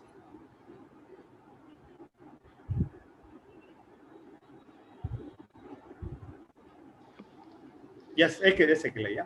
Yeah. So let me put this in context, right? So if you look at the Western system, or the allopathic system that we have currently, most of the funding in research, right, of medicines is driven primarily by the research institutes or universities and pharmaceutical companies. But the funding for the entire ecosystem is predominantly coming from pharmaceutical companies. So that is why if you look at pre-COVID numbers, 33% of the research, the funding would cut off midway through. And these, the funding is like, it's not like they ran out of money and the funding is being cut to for a variety of reasons. The reason is not officially disclosed, but everyone knows why it happens. When a research is being successful, or it is going into a pathway which reduces the revenue aspect of a company or a pharmaceutical company, those projects seem to be cut off. Now you have built an ecosystem where you are trying to find cures which will increase revenue for the company, not necessarily increase the quality for the patient. And this is all well documented, right? I mean, this is not something that is unknown. Yes. So the same thought current has pervaded during the COVID. Yes, okay. Yes, Ma, you wanted to interpret and add something. Please continue. I just wanted to add and acknowledge what exactly Akhil is telling. Distinctly, yes, because there is a vested interest in these pharmaceutical companies, and they definitely want to make the money, okay? And whatever they've spent on the research, actually they try to enforce the doctors to prescribe those medications exactly. Yes. And it is like, it's a nexus, it's a big nexus primarily. Exactly. And they come in with their samples, and then they make sure they also go and inquire in those shops where these prescriptions are taken of these doctors, and find out if they've exactly prescribed those medications which they are making. It is a huge nexus where it's a money-making racket completely. And I've also known of certain pharmaceutical agencies who provide, I don't know how far it is now, apparently they had put a legal case on that, but they were providing holidays to certain doctors. Some sciences, some of the branches of the medicines, like the psychiatric or the dermatology and things like that, I know of a fact that they provide a holiday on the garb of having some kind of a conference, and that is yearly a vacation is provided for the doctors. See, it is everything is all inside one thing. Because okay, so this is where we need to understand that it is really an industry which is so toxic, and we are actually being made fools of. And wherein they are not even addressing the cause of the disease. They are only working towards the. Can you just echo? Thank you, ma'am. So where they are actually addressing only the symptoms and not the cause, and they work towards allowing these pharmaceutical agents to rule on them and ride on them. And this is the truth. Where our Hindu medicine and the ancient medicine system was so beautiful, and there were no side effects also. Please understand, the side effects also are negligible. I think Rajapandi Ayya will actually endorse this. Whereas we know of a fact that with allopathy medicines, the side effects are so high.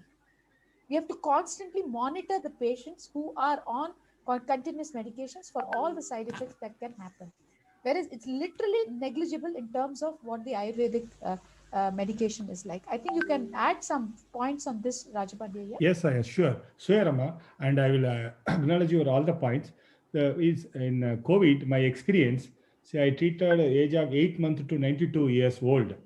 So pre-COVID, as a prophylactic, we treated, and the patient with positive, we treated. After also, in if a main complication like O2 saturation is very low.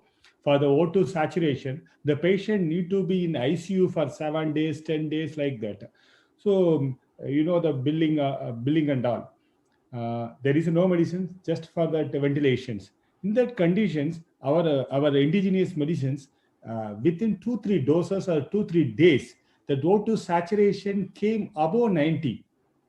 And it was we always think we are, as a Indians and the world, as a indigenous medicine is not having the solution like, but every condition we have the solution. So simple medication, only some 4-5 medications is there, and we given that O2 saturation level was raised to 90-95.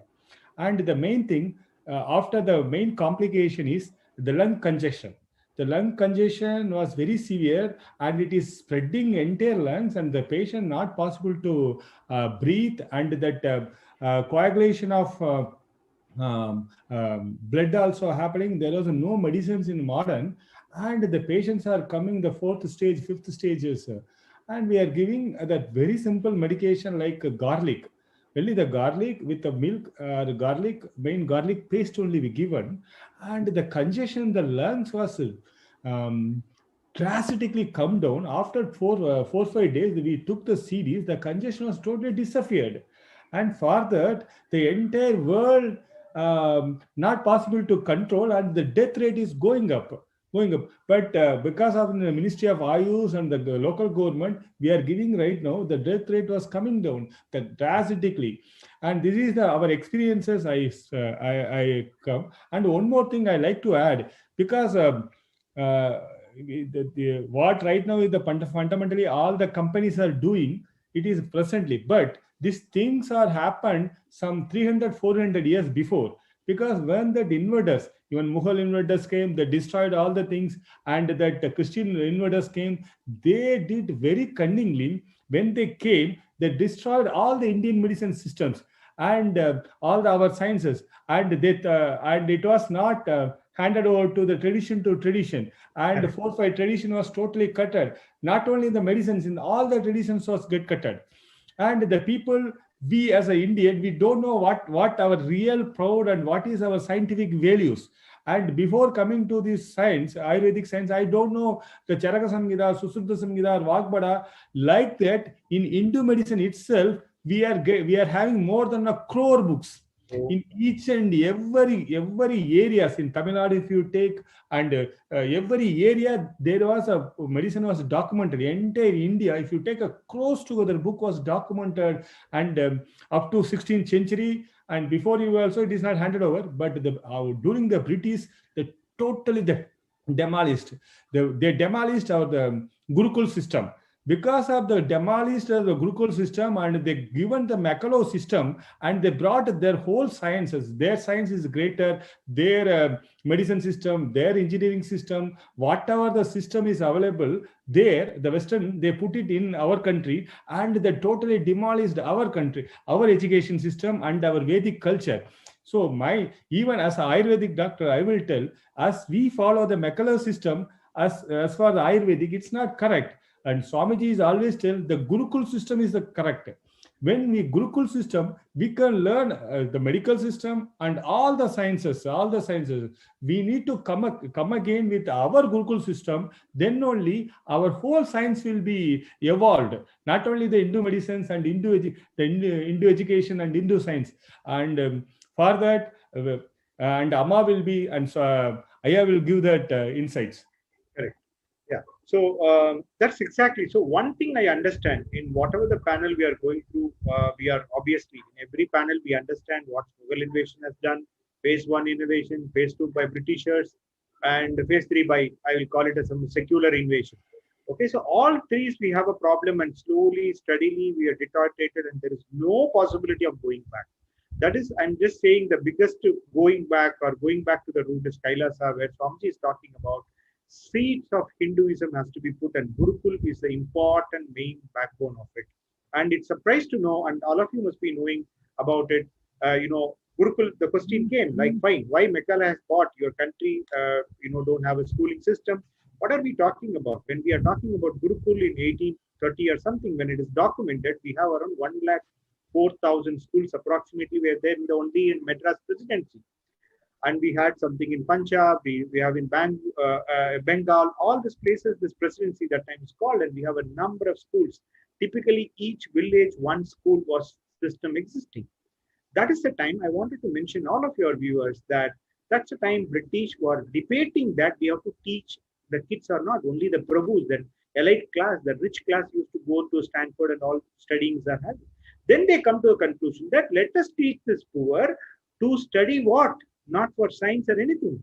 They come to a conclusion because they have to study Bible, so we have to teach them how to.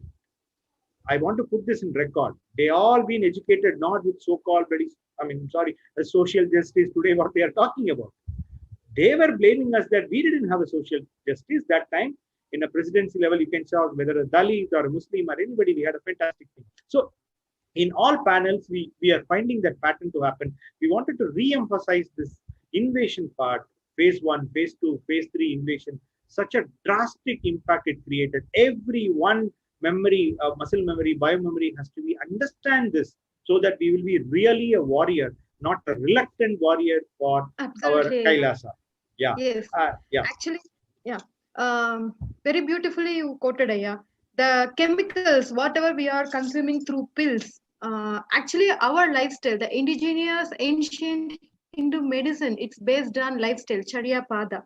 So that's how our ancestors were lived. It is not just handling with giving any pills and just treating superficially. We have to, our ancestors, they have beautifully lived, finding the root cause and treating with the root solutions. The chemicals, like whatever we are consuming, which cannot get digested, assimilated into our muscle memory and biomemory, touches only our physical aspect, stops manifestation of symptoms, and suppressing the symptoms does not cure the core of the diseases. Correct. But helps as the capacity by its very tendency to dissolve into our completely become part of even our muscle memory and biomemory. That's why when the herbs based things without becoming part of the chemicals, when it is entering inside our system, it is completely healing and finding the it's a treating from the core and treating from the root issues. Exactly. That's how beautifully we were living, and currently yes, yeah. Yeah. So taking just from your point of view, Mark. So it's not only a chemicals. I think I want Rajapandya to just discuss about this Varma system also. We saw the video. I'm sure all the viewers would have seen this video, 5 minutes video, where someone was beautifully demonstrating what's Varma. He was eating some beef, and that was demonstrating how the digestive system happened. And and we've seen earlier similar kind of videos where even the iron can be broken out.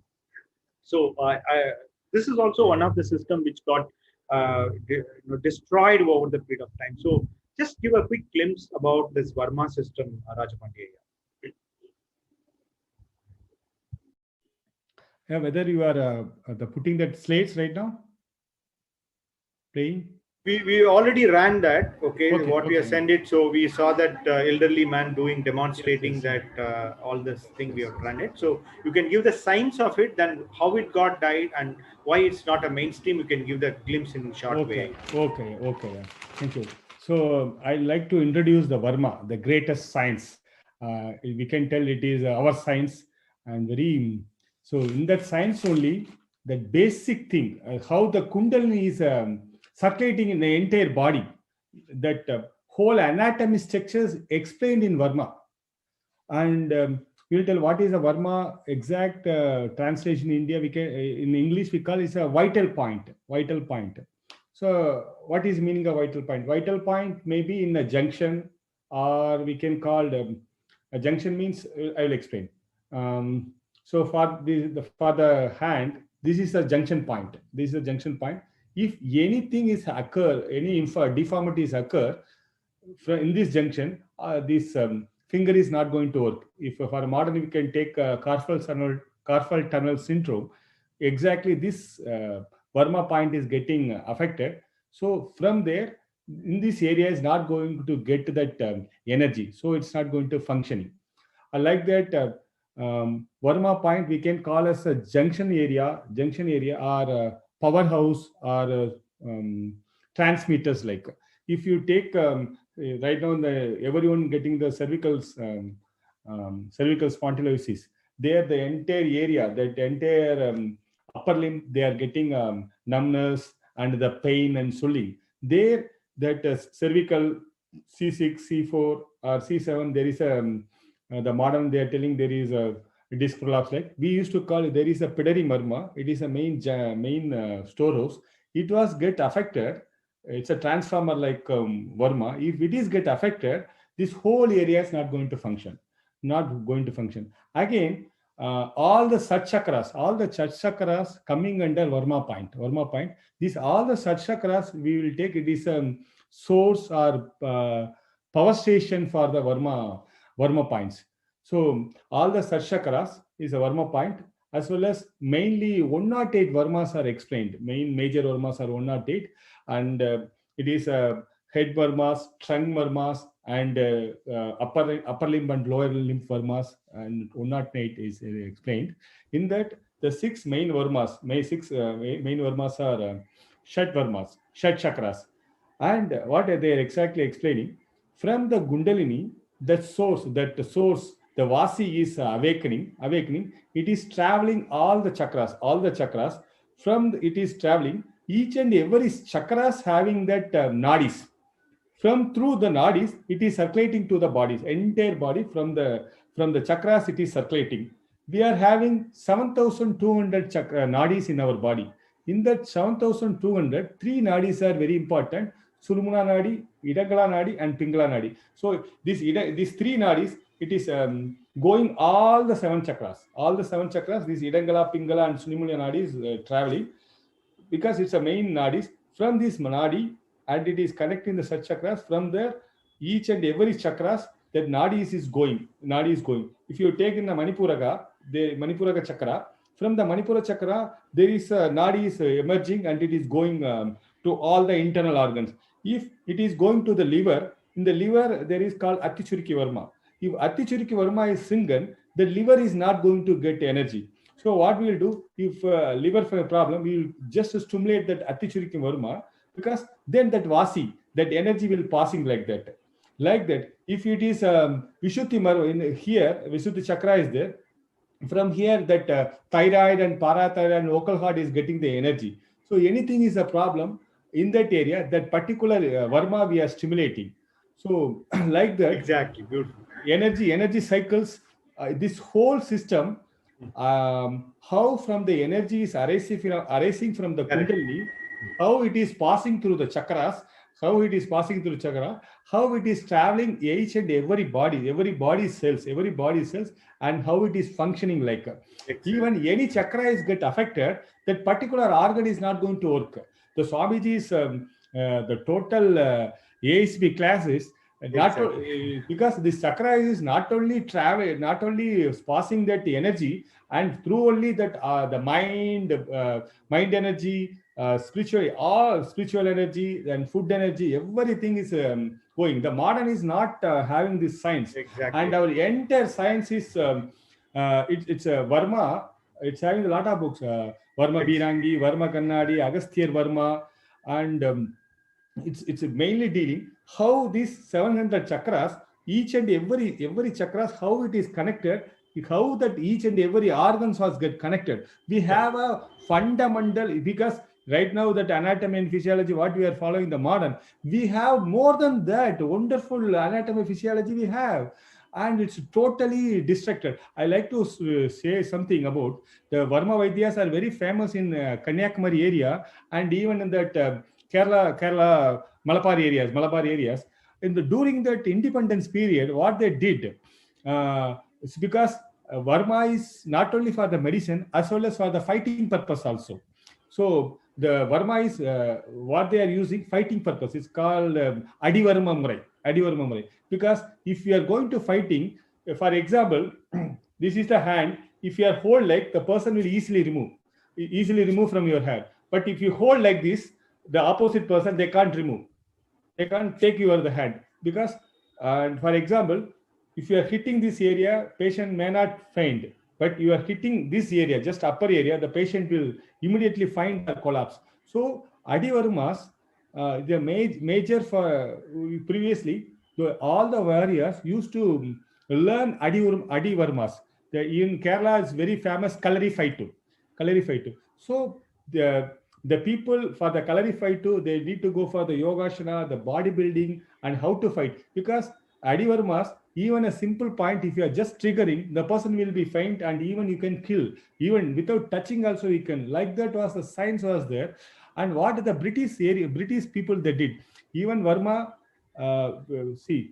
simple stimulation, they used to cure a lot of diseases. All right now, what that cervical spondylosis and lumbar spondylosis and the frozen shoulder and the headache, simple headache, these are the things, just the stimulating the point.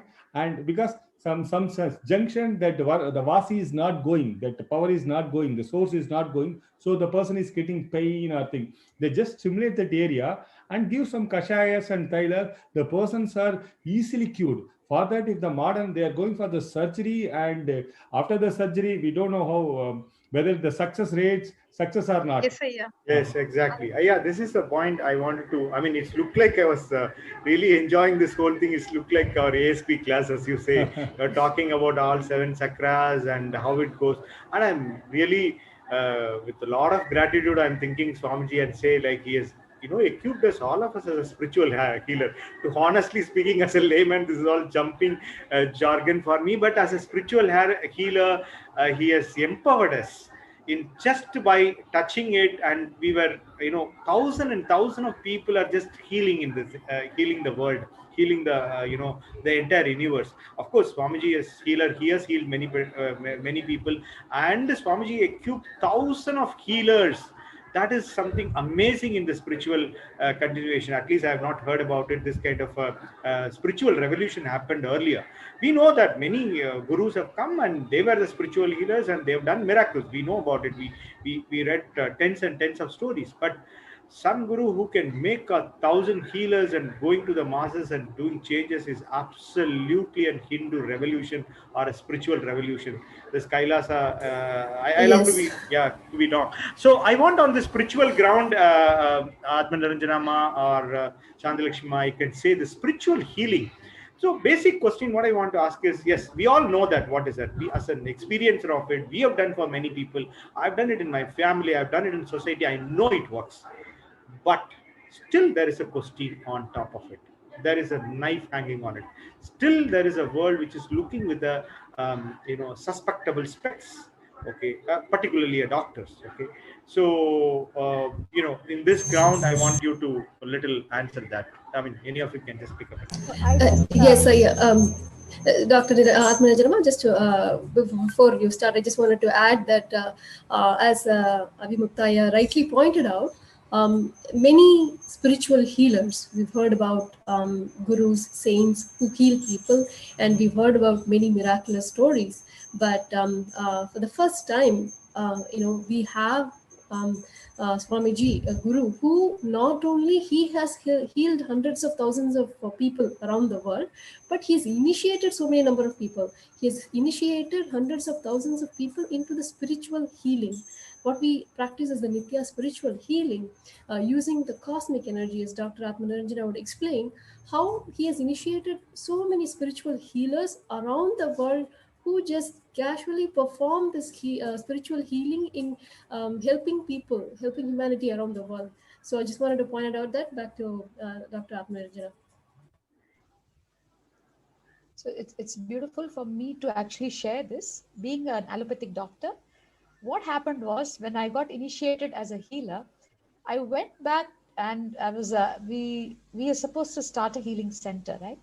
And this was like here I'm a doctor, I'm supposed to be giving allopathic medicine or whatever the cure which I am supposed to be handling, and here I have set myself out to give spiritual healing. So inside of me, please understand, there was such a contradiction. What are people going to see? The whole thing went to, what are people going to think? Here is a doctor, but she's giving spiritual healing. Does she not know her practice, number one? Or does she not believe that practice which she has, got a degree for? And what exactly is the spiritual healing? You won't believe it. Only when I understood the science, such an elaborate science of spiritual healing that was given as during the spiritual as a spiritual healing course, we understood that we are made up of 5 koshas.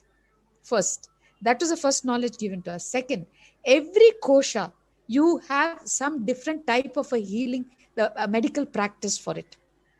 So if it is Annamaya kosha, which is the physical body, yes, you have allopathy, you have acupressure, you have acute touch, okay, and you have Alexander therapy. But when you go on to the subtler koshas, okay, which is the pranamaya kosha, you have pranic healing. Like that, when you go on to Vijnanamaya kosha, you have Manomaya, Vijnanamaya. In the Vijnanamaya kosha, you actually address that kosha with Ayurvedic medicines and Hindu medicines and Chinese medicines. Then when you go deeper in, that is the Anandamaya kosha, that is where spiritual healing happens.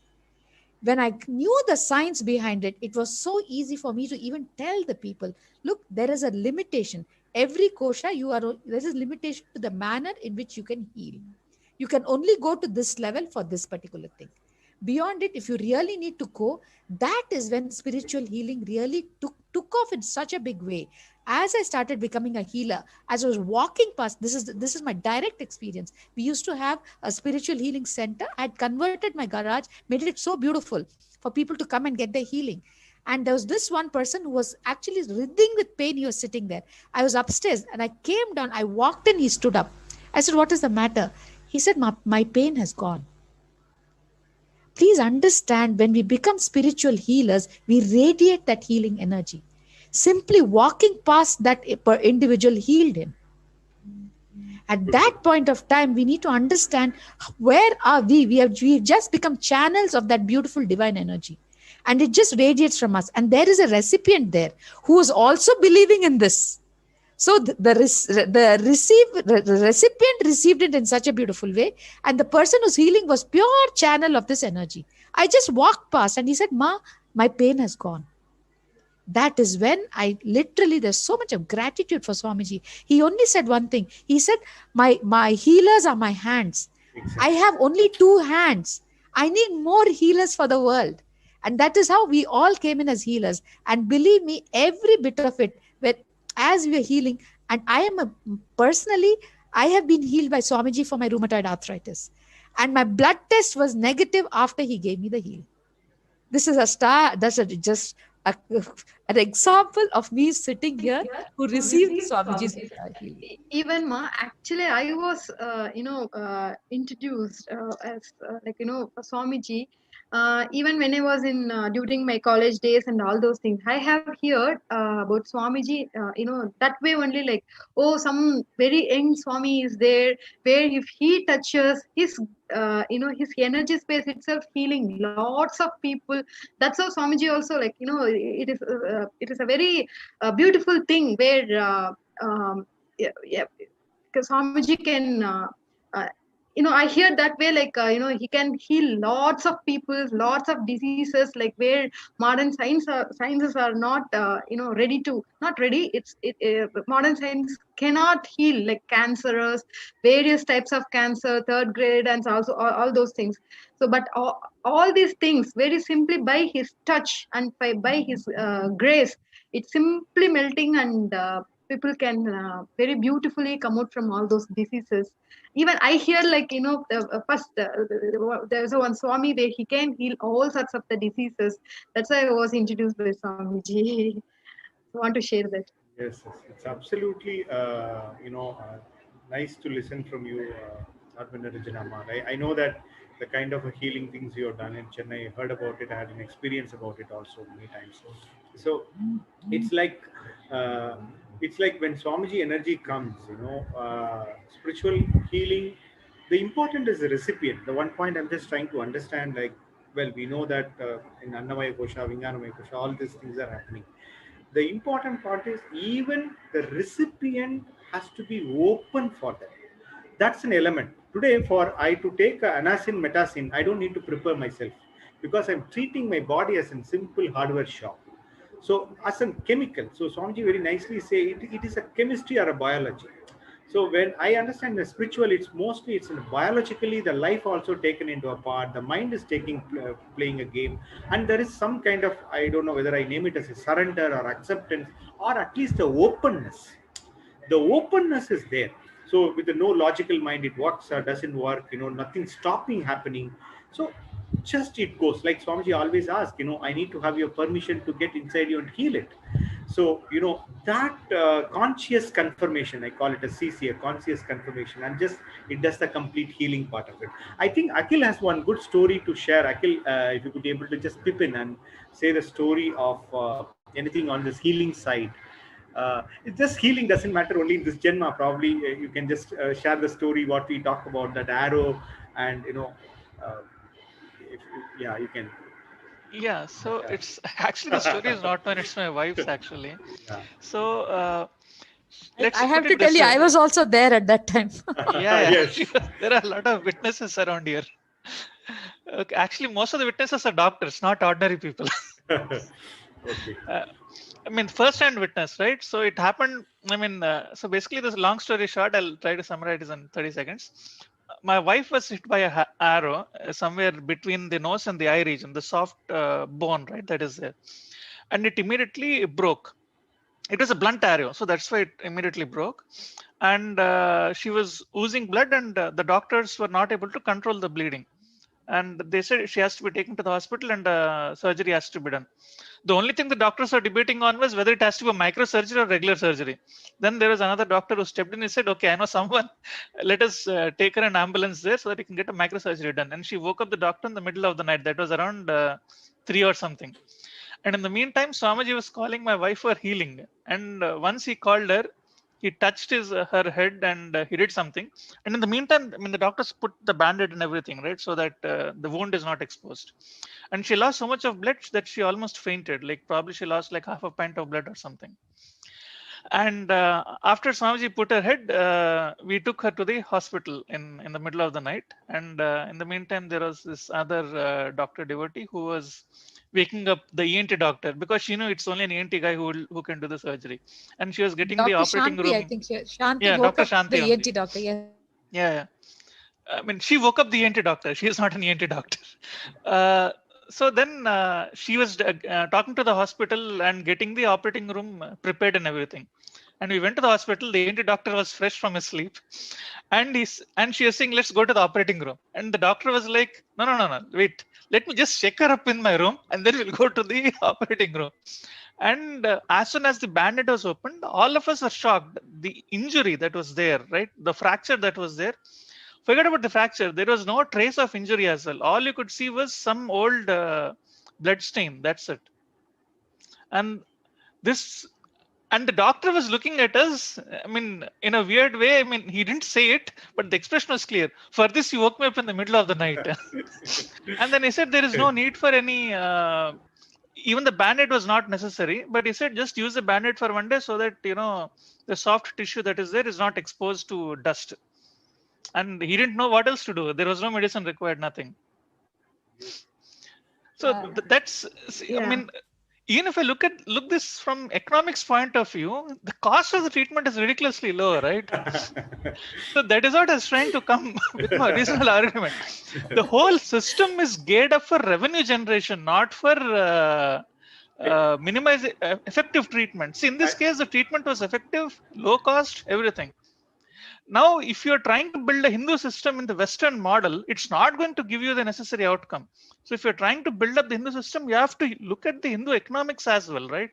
So there is a reason why Hindu system was so, I mean, how do I put it? Low cost, high effectiveness, right? The reason is the way the economics of the Hindu system is organized, right? So the doctors would get paid to keep the patient healthy. If the patient was sick, the responsibility of the treatment fell onto the doctors. Here it is the opposite. Here the doctors have an incentive to keep the patient sick. See, unless you try to address that fundamental systemic issue,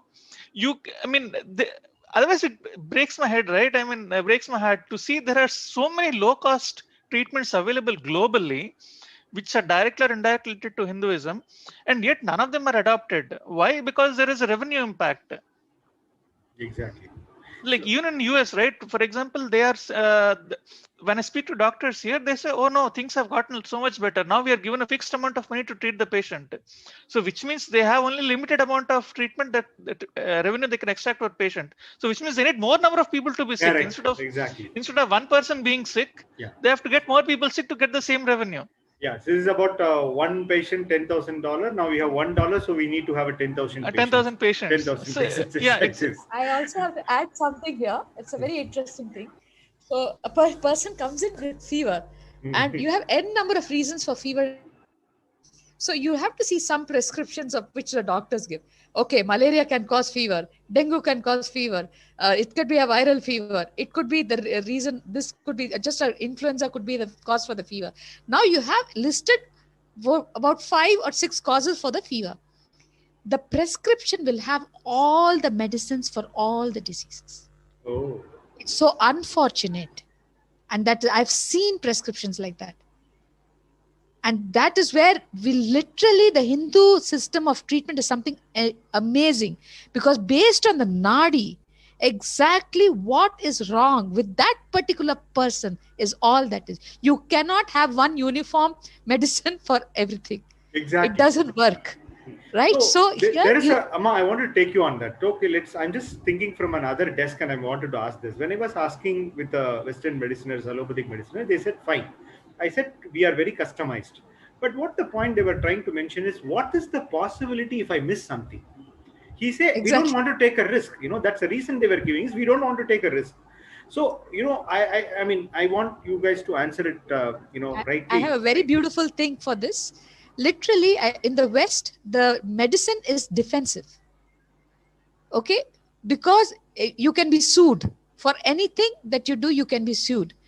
Here, it never really worked like that. Doctors were looked upon as gods. Okay. You understand? So anything that comes from them, it's a complete trust on that system. So there's no question of even thinking that that person would make an error. Yeah.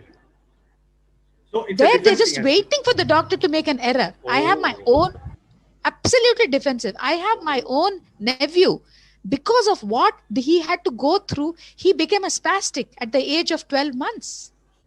It's a very, very sad story.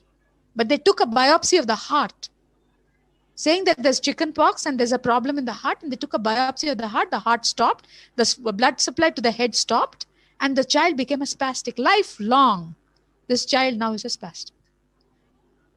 So it's a fear of the doctor. They don't want to take a risk, so they wanted to give all and get complete. Means technically in the paper, they wanted to be very safe. So I say, boss, I am safe legally. So they did it. Because I can give you the heart is exactly. I'm telling you, the heart is enlarged. I have to do a biopsy. If I don't do a biopsy, I'll be questioned. Now, what happened? The child became a spastic. Now, can you bring back that child again? That is what my brother asked. He said, can you bring this child back to me? Can you give me this child back in his full health? No. Actually, I have something to add. It was here. iatrogenic. Please understand, it was iatrogenic, which is doctor-induced. And life is gone. The family is shattered. Everything went wrong for them. If it would have been done in a Hindu medical way, probably... You would have just waited. I'm telling you, would have just waited, boosted them with the immune system, muted. So they would have just given some immune boosters and waited for that. It was just a chickenpox virus which had caused it. 100%, I'm telling you. It just wait and watch and it would have happened beautiful. It was so unfortunate. They were so aggressive in their intervention. And that's the first thing that they do. There is no question of wait and watch, see what's happening. And that is where actually every time anybody goes, first thing is allopathy will treat the medicine, they treat the disease immediately. You will have immediate results. Results will come immediately. Ayurvedic takes time for the benefit to happen. Yes, it will take time. But if you're willing to wait for it, yes, you know you've got the best for you. And that is what is important. Actually, Avimukta, here where through third eye scanning, beautifully we could have got, yes, no, Atmanjanamma, beautifully we could have, that's how Swamiji is beautifully reviving all these sciences. Obviously, the spiritual healing, and through third eye, we could have scanned very beautifully and come for certain conclusion, gone for some Ayurvedic and Siddha medicinal herbs and all those things we could have. Then later, at least we could have saved the child from that, accident. Exactly. So I saw many of our balasans, go to the extent of when they, in the name of, the guys goes and do the scanning, they take a paper and draw. They are not a medical students. They say, where is this problem happening? And beautifully say, just since you're saying third eye and just expanding on it, healers, yes, we are all spiritual healers. That adding with the third eye component, oh God.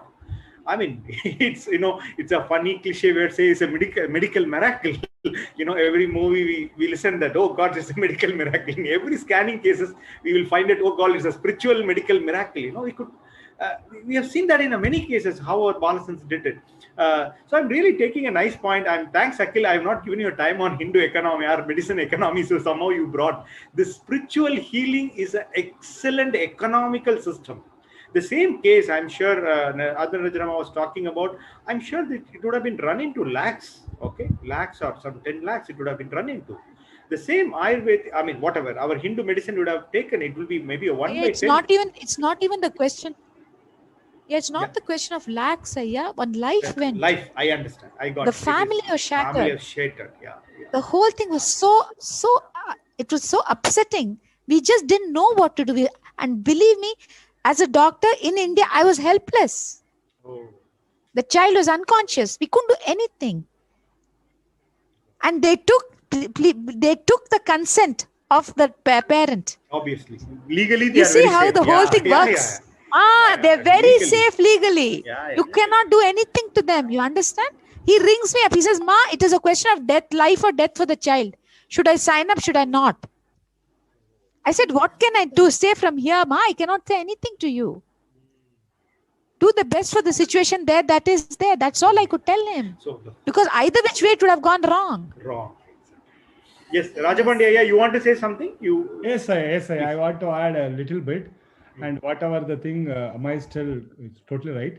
But fundamentally, the Hindu medicine system, how we are treating the patient, how we are treating as a disease. If Tamil you call marundu. Maru undu. Just we are supporting the body only healing the disease. Oh, beautiful. We are not treating. The body is having the own intelligence and it's know what to do, and we are supporting the body. The intelligence is healing. And in Ayurvedic it's called patya. It's a way, how to weigh, the way aushada. These all are, we are giving, supporting the body intelligent only treating the patient. We are not treating the patient. So we are supporting with some drugs that intelligence, the consciousness only treating the disease. That is our basic fundamental. Excellent. Yes. There is nothing called intelligence. There is nothing called consciousness. For them, it's a chemical factory, nut and bolt. It's right? it's a machine. Quickly. Yeah, mission purely. So when I got a leg breaker, that doctor asked this. You wanted to walk in 4 months, 6 months. He put a fear in me. A 6 month in Bombay, how will you travel? Then I got literally scared. You want to travel in 1 month quickly? I said yes.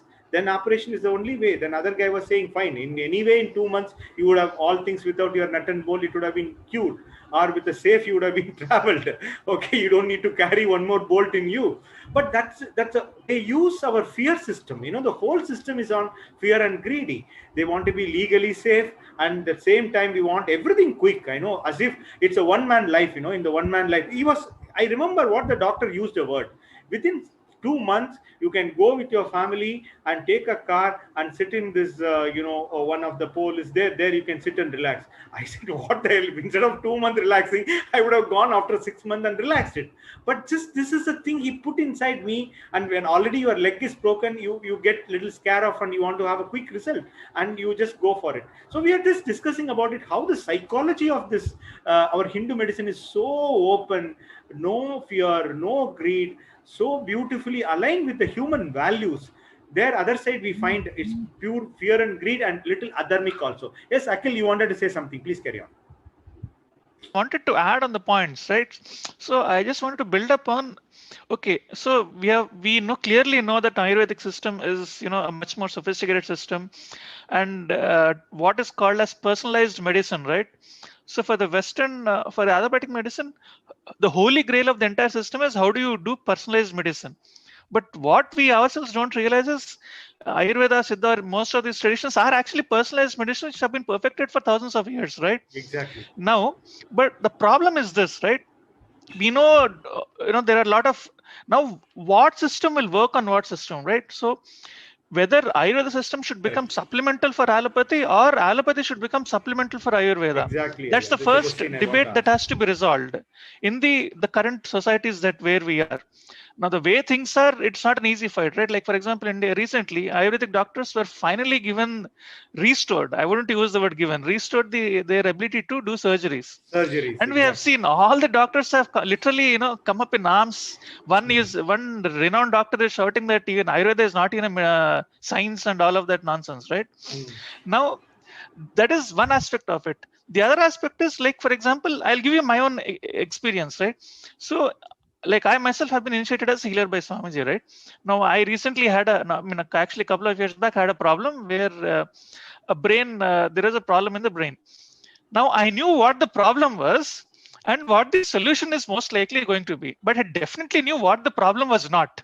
So the doctors in US were all confused, and they're thinking, oh, we don't know what it is, so we'll poke a hole in your brain and then we'll figure out what needs to be done.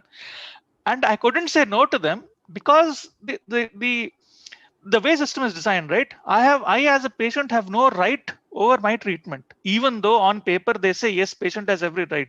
Patient has a right to deny the treatment, but he doesn't have a right over what treatment he wants to go with. Now the doctors would refuse to treat me without a biopsy in my brain. Now the problem was the biopsy had to be done between motor cortex and frontal lobe. So what it means is, even if they mess up biopsy little bit, my entire body, one side of my body would have gone paralyzed. And the doctors would prefer paralyzing my body than treat me empirically. I mean, I was using their own logic to tell them, hey, you should be treating me empirically first. Let us try it out. If it doesn't work, then we will go with biopsy. You won't believe, no doctor would agree to that. Then we were thinking, okay, how do we deal this? So in India also the same logic was given by the doctors. But one difference was, in India, they have to depend on me for my money, right? Because I am paying out of my pocket. In US, the insurance company does the payment. So I have no right in payment also. So I could bulldoze the doctors to say, okay, you will treat me empirically. Now in US, how do we get the medicines in US and all of that? So you're figuring out all the legal methods. Now, I was without medicine for almost 2 or 3 months. And once the infection spread to my lungs, then the doctors were able to diagnose without poking a hole in my brain and treat it. Now, why I mentioned this story was, Here I have used the Hindu system to analyze myself and come to a conclusion, which I was proven right eventually. And obviously, I wouldn't have had this understanding had it not been for Swamiji and his support. Now, how am I going to implement it? Right, my own. I had to spend more money just to make sure I don't get paralyzed. See, doing a biopsy would have costed me about what, $5,000 or $10,000. Here I had to spend $20,000 just to make sure I don't get biopsied, and make sure my left arm and my left leg is not permanently damaged. Exactly. So, So this is a question. I'm sorry. So just to add to this, now even if we have such a well-defined system in place, are any of the national, constitutions of any of these countries, or do they allow for such a system to actually work? Yeah. Like I'm giving you so many cases where it's becoming impossible for me to follow the Ayurvedic system. Yes, Rajapandi, yeah, this is a also question. add something here. Actually, Yes, I had yeah. my So own. yeah, that's a very good question. Sorry, very good question Akilaya has asked. Does any constitution of any country support us to practice this Hindu medicine system? That is what we are struggling with. Even though we know how we should be treated, how our body should be treated, we don't have a say in it. We have to go with the flow, or we are forced to go with the flow.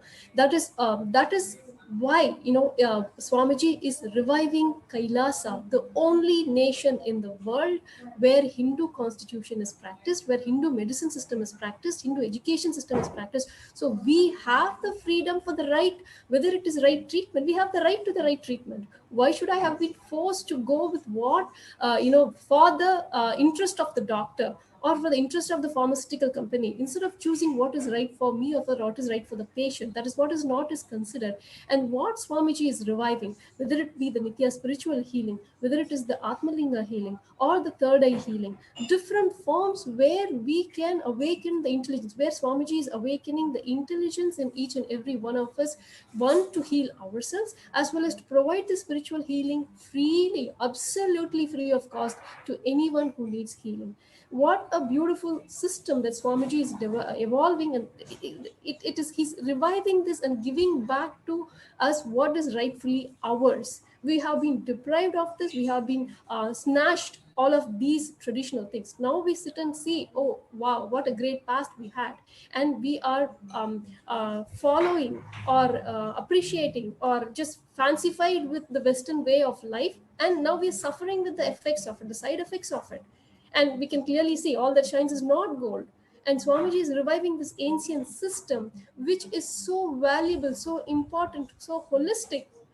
And most importantly, the only place on earth where this is legal, this is where Hindu medicine system, be it is our choice. Like, he has given that freedom to us. So now our question is, do we want this, or do we want to suffer? We have heard many number of mishaps that have happened through the modern medicine. How many lives have been lost, or how many accidents have happened in the surgeries, or how many such mistaken diagnosis through which people are suffering. We've heard enough stories. Do we want this?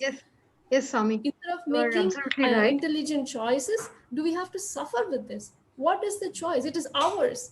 Because of the choices we made, it is why we are here today. Now I'm requesting every single one of you that you're watching. I am sure 100% you're agreeing, and I'm sure there are many cases or a few cases in your own family history where you've seen something that have happened to your relative or your own family member. You know that. Is this what we are left with? No. The clear answer is no. Swamiji is giving us the right solution. Our option to have our own indigenous medicine system back. That is what Kailasa is giving back to us.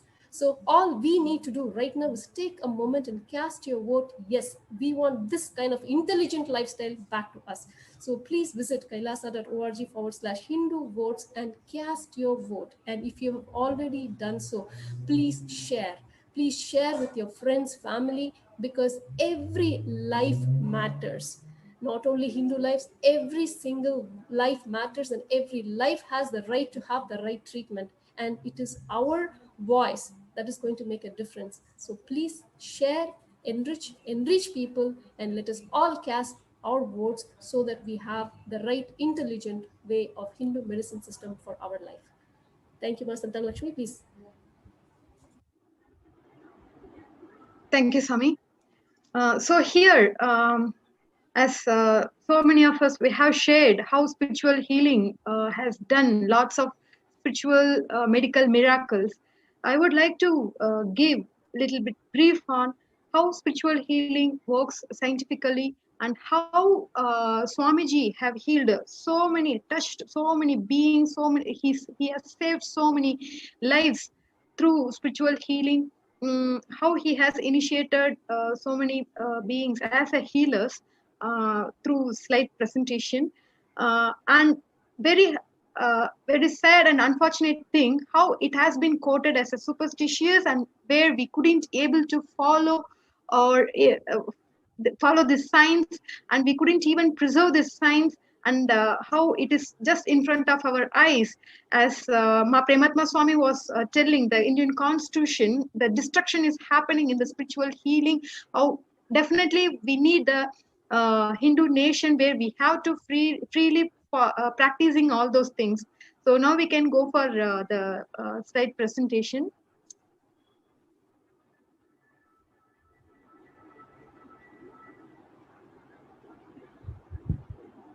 I would like to... NTV operators, can you project it?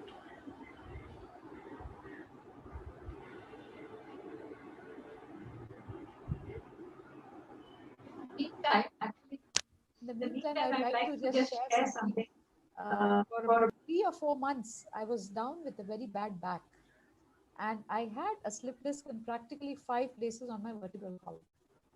And the doctors had suggested a surgery. And it is even the painkillers were not having any effect. And I just I came to the Adinam at that time, and just over a Sarva Darshan that Swamiji was just going and giving healing, he just blew, just a blow from him, and that was it. In 48 hours, the 3 months or 4 months pain simply vanished.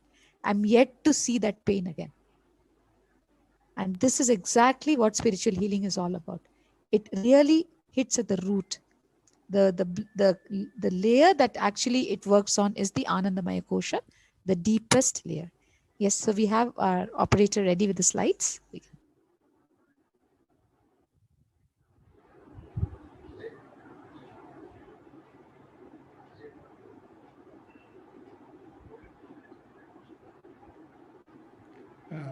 I will add one more thing here. Yeah, so I think we are waiting for the slide. Let's complete it. A few minutes. Yes, my slide is there. Please go ahead. Santan Lakshmi.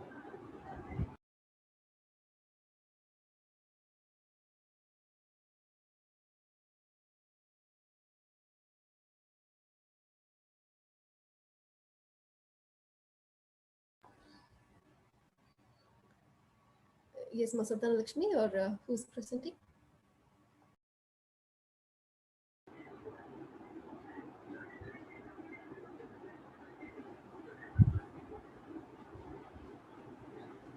So I think it has to come from the beginning, spiritual healing. Yeah, it's right.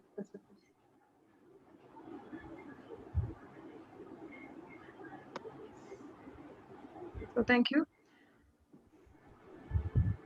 The spiritual healing, it is something, signs of super consciousness.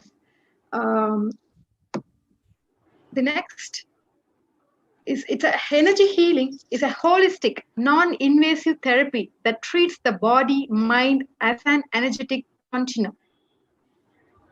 Any physical or mental disease is an indication that there is a blockage in the energy flow. Please understand here where Rajpandya Ayya has explained about the Varma therapy, exactly functioning in the same way, where we have 72,000 of nadis in our body.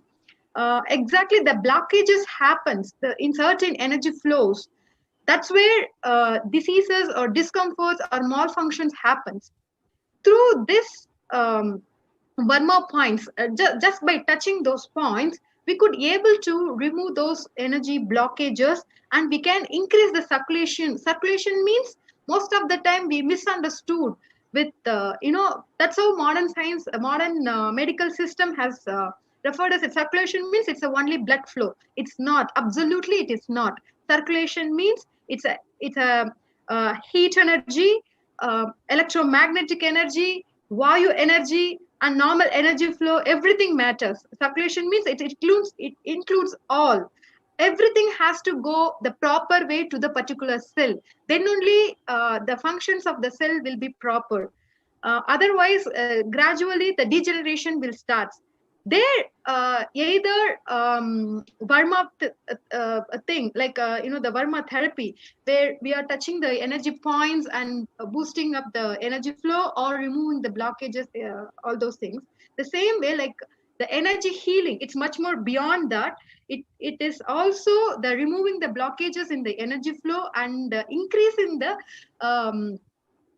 the electromagnetic energy surrounding us and taking us towards the superconscious breakthrough. And many a times, merely clearing these blockages is enough, as the body's natural healing abilities take care of restoring the affected part to health.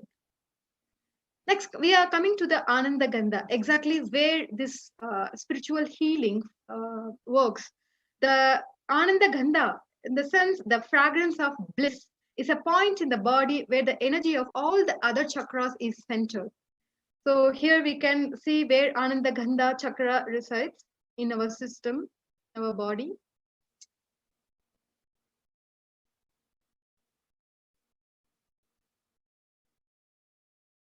The source of Ananda Gandha, which is source of spiritual superconscious healing, is the ultimate science towards enlightenment.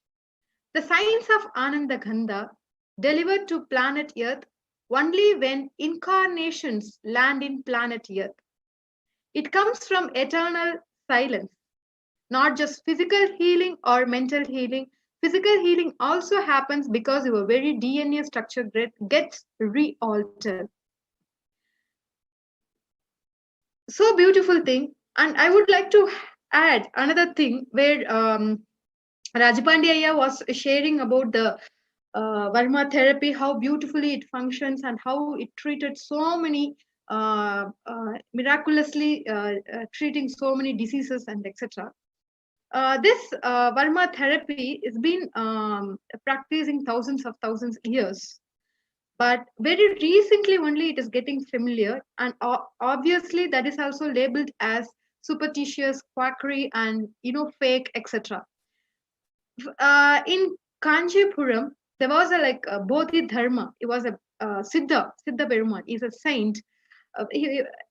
He traveled to China, and there he has established the martial arts, and there it came from there. It started the acupuncture and acupressure, all these things. Those sciences or came from our Siddha Varma therapy, basically.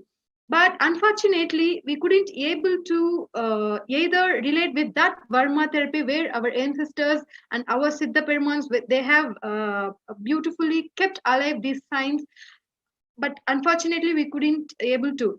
But those acupuncture and acupressure was very much familiar amongst the global.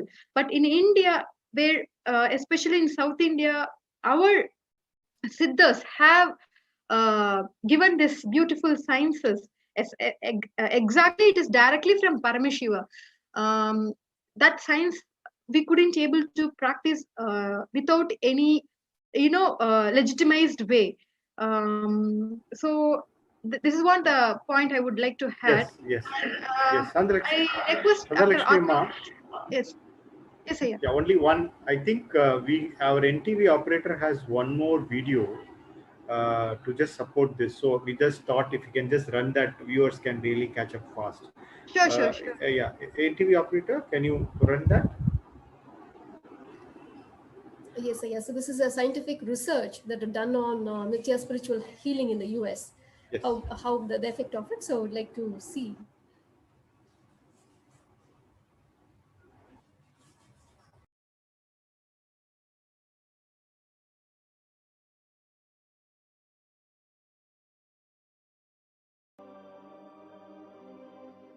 Dr. R. Murali Krishna President COO, Integris Mental Health, James L. Hall Jr., Center for Mind, Body and Spirit, Oklahoma in US, and his team invited Nithyananda to derive scientific evidences for meditation and the state of his enlightenment.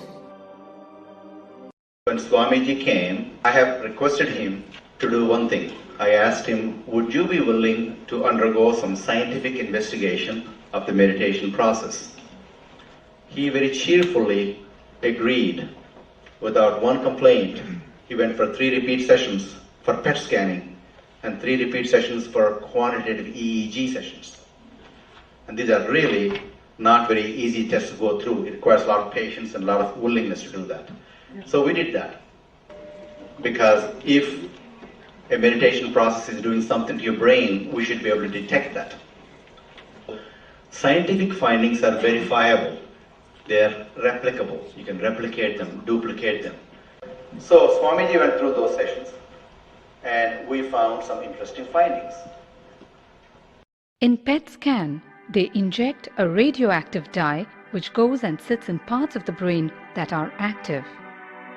In the normal, non-meditative state, the brain is very active. And when we are seeing someone, the rear end of the brain, the visual cortex, is very active, as shown in the diagram.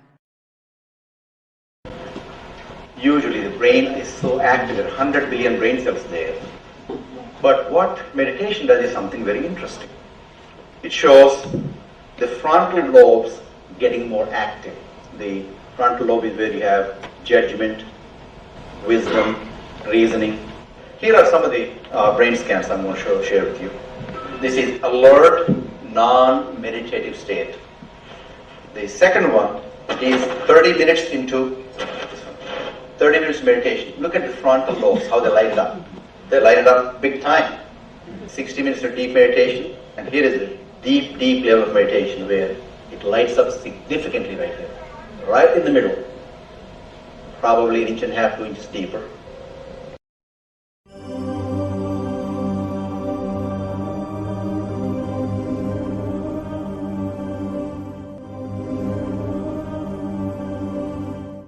What's interesting was, Swami was inside, and that's the last part of that one. See that right here? So what's interesting was, I've never seen that before in my life, so the other parts I've seen may not be to the extent that Swamiji showed.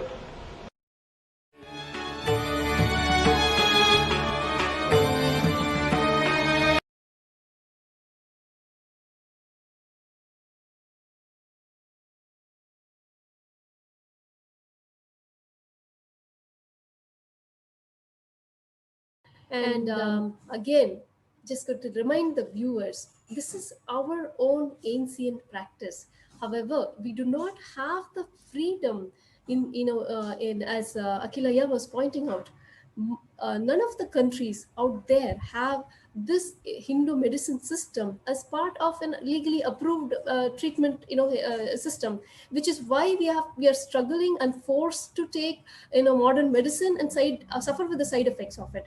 So but we do have a choice to make. We can choose our future. No matter how our past has been, we now have the option to choose our future. So which is why Swamiji has created this Kailasa nation for us, for a holistic living, not only that, an enlightened lifestyle, having the best of what Paramashiva has to offer, and that includes the Hindu medicine system as well. So requesting everyone to please take a moment to cast your vote at kailasa.org/Hindu votes on subjects that matter to us, our lives and the lives of our close ones. So please share this link with everyone, every single practicing Hindu out there, to let them know that we now have the choice to have our own best practices back again. Thank you so much. I'm sure all of you viewers would have already voted. I'm sure everyone would have voted. And please share this link in your local Sangha, local friends, families, acquaintances. This is the best way to know that what all important matters to Hinduism. We are asking a very, very critical question about Hinduism. Okay, we are talking about, is it temple has to be given to priest, Okay, what about secularism? This all question matter to us most. So please share this question. These all questions are defined or designed in such a way to create opinion polls and right narratives of what Hindus are thinking. So your contribution, your participation, and you are taking these messages to the practicing Hindus and outsiders matter most. That will really reflect what all we are thinking, and it just really reflect what has to be done. So it's just not any more survey, it's just matter of our life. It's not for us, it's for our generation to come. It's a very important action, activism in Hinduism, what Swamiji is trying to do. Please just share this vote to everyone. Let us continue our spiritual healing things. I'm really enjoying.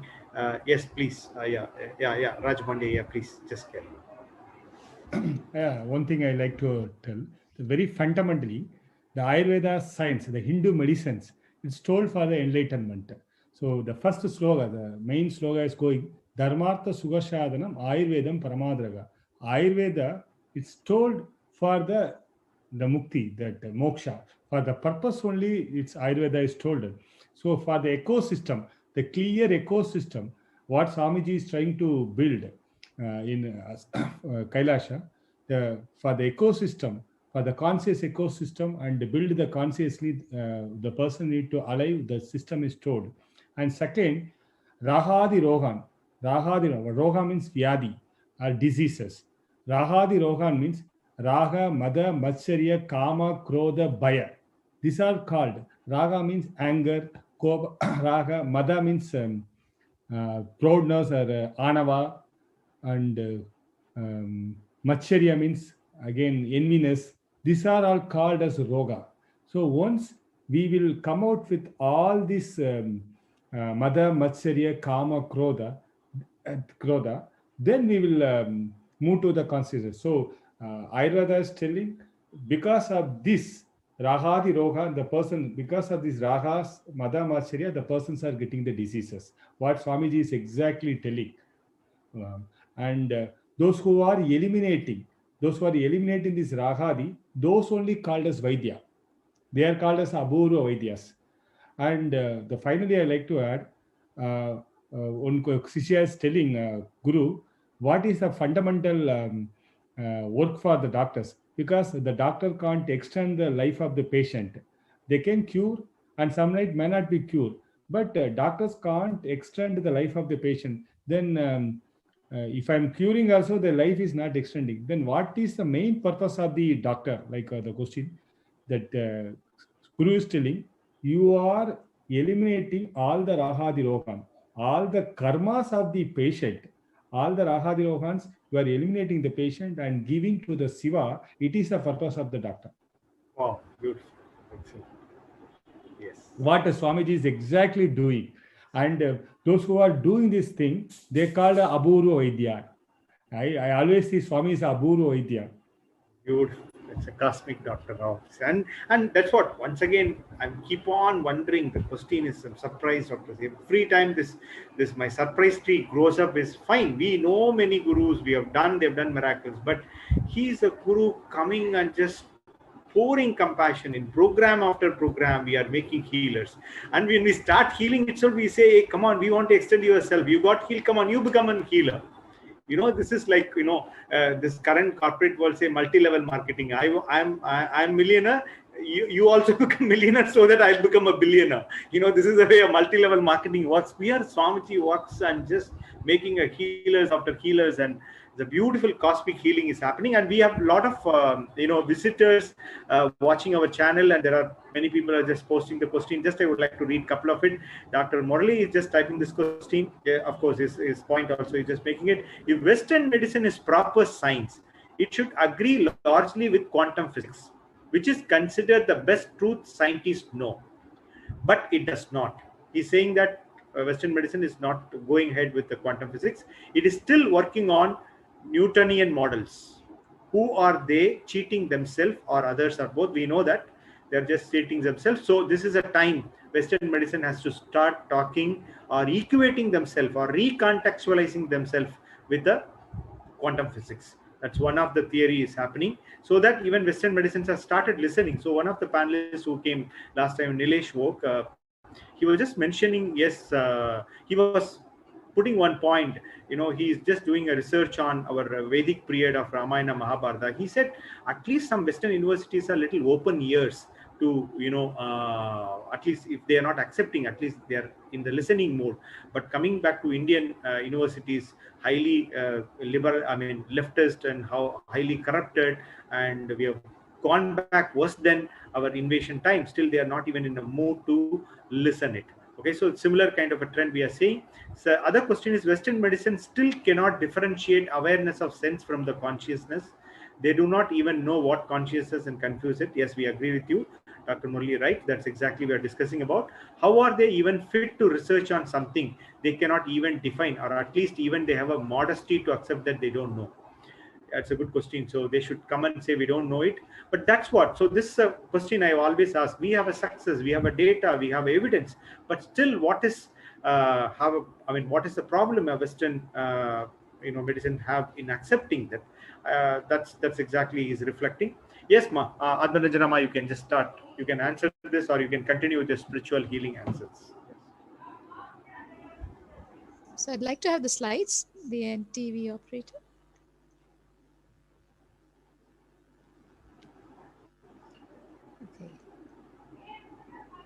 So when you look at it, the chakras, they're the main subtle energy channels of our body, the nadis, and are the Ida and the Pingala. The Ida is the left main one, and the Pingala is on the right side, and the Sushupna Nadi is a central channel. Please understand, when you talk of Nadi, they are energy channels and filled with prana. Okay, you can't define it as like Santanalakshmi said, it is neither a nerve, it is neither a artery or a circulatory system, it is something beyond that. And every time we talk of chakras, we are talking about something in the metaphysical plane. There is nothing as an anatomical region. So that is why Swamiji very beautifully describes them as intra-organs. And they have classical, the pramanas. Shastra pramanas are there in the Yoga Chudamani, which talk about these chakras. So these correspond roughly to, we are talking about the sympathetic, parasympathetic, and central nervous system, but it is something beyond this. It is not at that level. What is more important? Where are these chakras located? They are located along the spine. Okay, they are located along the spine, but at a point where when the nadis take curves, that Ida, Pingala, Nadi takes the curves, and these three, that is the Sushumna and the Ida and the Pingala meet, those are the meeting points are where these chakras are actually there. So you have the main 7 chakras, which Swamiji has spoken about in the one of the most beautiful programs, the Anandaspurna program. And at that point of time, actually, he only said one thing very beautifully. He said, all diseases are psychosomatic. So we are actually handling the psycho component here. The soma component happens only afterwards. Please understand, the psycho is the mental, that is the emotional related, and the soma is the body component, which happens later. So even if you really look at it, yes, you have aura, you do see the energies as auras, which can be captured on the Kirlian photography. So as you start healing, in fact, it gives you an idea even before a disease sets in, the energy level of the chakra goes down. This has been documented. And what we actually, even as Ananda healing, that is Nitya spiritual healing happens, the energy levels come back, and the person who's actually giving the healing does not get depleted of the energy. Please, this is very, very important. Why Nitya spiritual healing is one up on every other spiritual healing is because the person who's healing and the person who gets healed, they don't get depleted. The healer does not get depleted of any kind of an energy. The next thing what we need to understand is they actually set back the energy. The chakras are actually opened up, and they open up with relevant emotions which actually block the chakra. If you look at it very clearly, the Mooladhara is related to a desire, lust-based. Okay, and actually that is the point. When you have intense desire, that is the time the chakra gets blocked. For Swadhisthana, it is fear-related. For Manipuraka, it's worry-related. For Anahata, it is actually attention need. For Vishuddhi, it is actually jealousy and comparison. For Agnya Chakra, it is the authority, the identity, the ego which plays a role. And with Sahasrara, it is lack of gratitude. Please understand all of this. We have to really understand, when Swamiji gave this beautiful program, every chakra was attended and it was brought back to its original. The size of a chakra when it's completely healed is the size of a cart wheel. When it is blocked, it is the size of a button, coat button. And when you heal the chakras, naturally, the physical body gets healed, because only when the chakras are full and they're open completely, you are healed fully. And the physical component or the organs which are related to the chakras do not get affected. So the next slide, Ma, can I have the next slide? So, yes, Ma, can we go to the next one?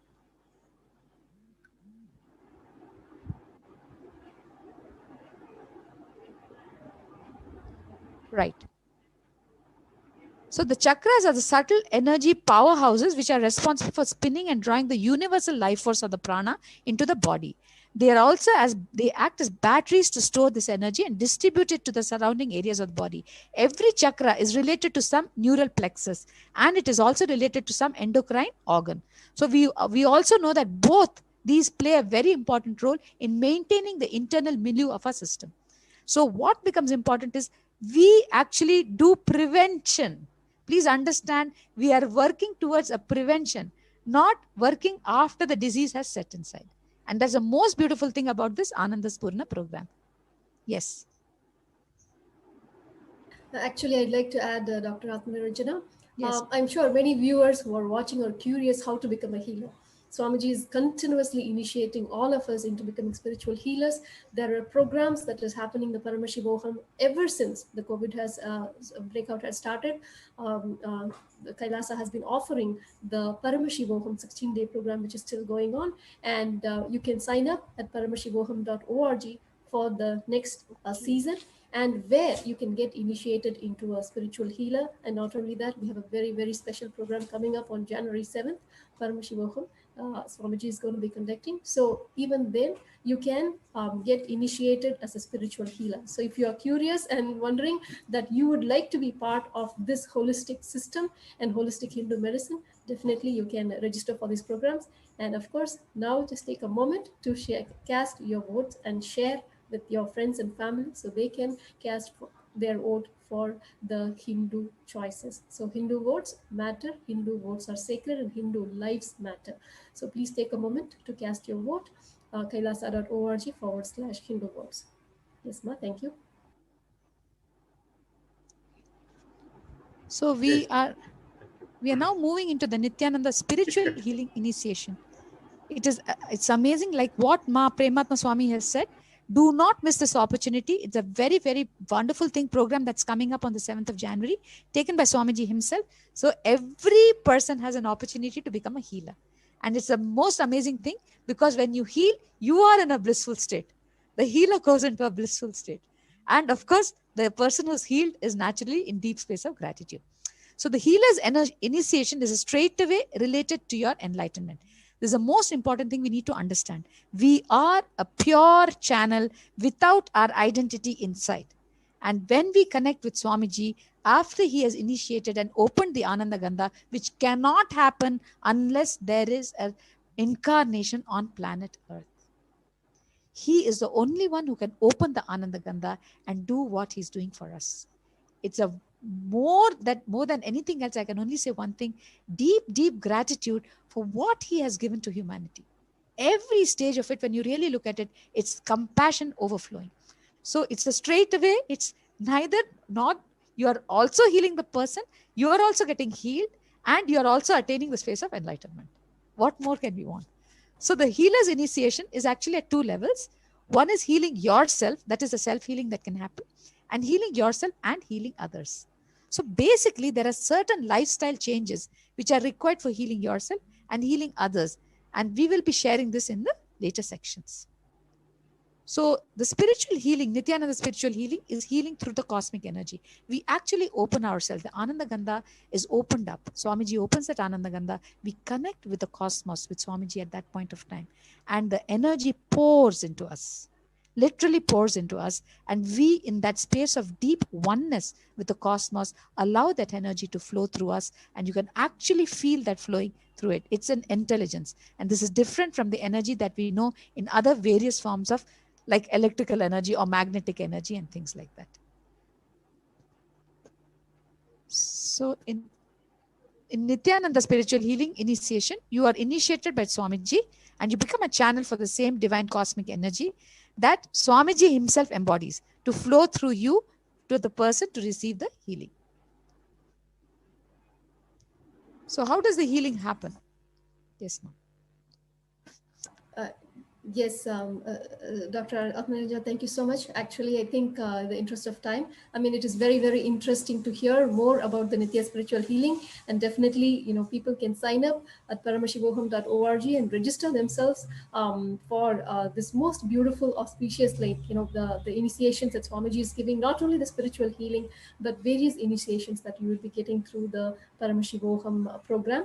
And one of the things that I would like to point out is with the Nithya spiritual healing is there is no, you only get energized. The spiritual healer actually becomes more energetic. And as you mentioned, a person with the spiritual healer, when he is giving the spiritual healing to someone, the energy, the cosmic energy flows through them. And in any tiredness or anything, that ailment in them also get beautifully healed.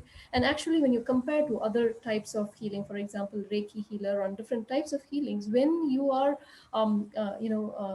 touching somebody and giving them healing, in fact, you're actually, when you're giving healing to somebody, you're actually removing their karma. For whatever reason this disease has happened to them, we are basically removing that karma. When we do this type of healing, like Reiki or anything, without that actually we accumulate the karma of that person. We are basically removing from that person and we are taking it to ourselves. And that's why many times you can see these healers, these Reiki healers actually become very tired and, at the end of giving healing to somebody. The spiritual healing, however, Nithya spiritual healing that Swamiji initiates us is actually a cosmic energy, none of our intervention. We just become a channel and allow the spiritual healing to happen. And we do not interfere actually, and in this whole process of the healing happening to that person. So it is such a beautiful ancient system. Now the question, as Avimuktaya we were talking, do we have the right to practice this in whether as a as Swamiji pointed out, in many countries, in most of the countries, actually Hindus are just minority. So whether by population, even by population, if they may be large, but Hindus are minority. When it comes to our basic existence, even survival, we do not have the right to practice the right treatment, the right food, the right education. So we'd like to request you, Avimuktaya, to share on this more. So to summarize what we discussed, we were talking about how Varma system is set so beautifully, and it's tough to say, but it's more or less dying. Okay, and we have seen the similar other systems also. Of course, government is trying to take some measure here and there, but more or less it's not getting legitimate. Let's understand. And once again, I emphasize there are many laws have already come in. For example, when we take a Pukuli, that fire walk, okay, which Swamiji says medically it just removes so much fears inside you. It becomes illegal in so many states. Particularly in Maharashtra and Karnataka, you cannot do that. That's become an illegal one. I don't know how long this government is saying the long walk we are going to have from Bombay to Shirdi. If you are in Tamil Nadu, we used to go walk for Ayyappa or Palani. Probably one day government can just wake up and say, hey, long walk is not good for this age, between this age, you should not go for it. It may happen. It may come under the superstitious law. Have anybody has thought before few years it will become illegal? Now it has become illegal. Let's understand. Let us understand the changes happening outside. We are in a big, oven, and we are warm up with the hot water. It's once it become hotter, it's going to kill you. That is exactly happening. And we think who are our savers? They are not our savers. Thanks God, Ayyappa has some devotees. He saved himself. Here in sunny Singnapur, Maharashtra, this Sunny unfortunately doesn't have a greater devotees. He lost what the precious thing was handled for a few hundred years ago. All our parambaras, all our individual indigenous practices has been labeled as superstitious. Today it comes with a cover up so nice. If I'm a modern educated man, I'll say, come on, why the firewalk? I would not have done it if I'm not with Swamiji. Just because he's there, just I'm walking. In my life, I would not have done this piercing limbo and just walking in the firewalk. But I absolutely know once it's done, what happens to you. It's not you are protecting yourself. You just go beyond the fear of a death. But how will we make it legitimate? One law can just kill away, wipe away, throw away all your so-called beautiful system. That's all, you're dead. Then so many panelists will come in the so-called nonsense secular media and they will just give you all bhashans. That will only be in the museum. That's all, you're dead. So how are we going to make this happen? That is the question just before us. And it may look like a fanatic question. When I just take up this to the audience, it looks like a fanatic question. Hey, all is fine. No, all is not fine. No, all is not good. Somebody is removing your shirt. Somebody is nicely talking and removing your dresses. Come on, let's wake up. It's true. It's not a picture or it's not a story. It's happening. Just in 40, 50 years, I was talking to Premadhananda Swami, what kind of a belief you have? Apart from religions, if a small kid is little wake up, my grandma used to take some other mosque also, some other temple also, they put a vibhuti and say nothing happens. Now I will not, no parents will do that to the kids. Where is this belief system has gone? So it's not only the law, the whole system is just stamping, indirectly teaching me as a superstitious. A school syllabus has taken a temple word from the book. How many of you know that? It's beautifully done last 20-25 years. Alayam Parahu, going to a temple just become taken because of a secularism. So slow and steadily it just become, somebody's talking about a Paris model. They say the beer bar and temple is the same. I mean, this is all the word I'm not given. It's all given by some of the educationalists in this country.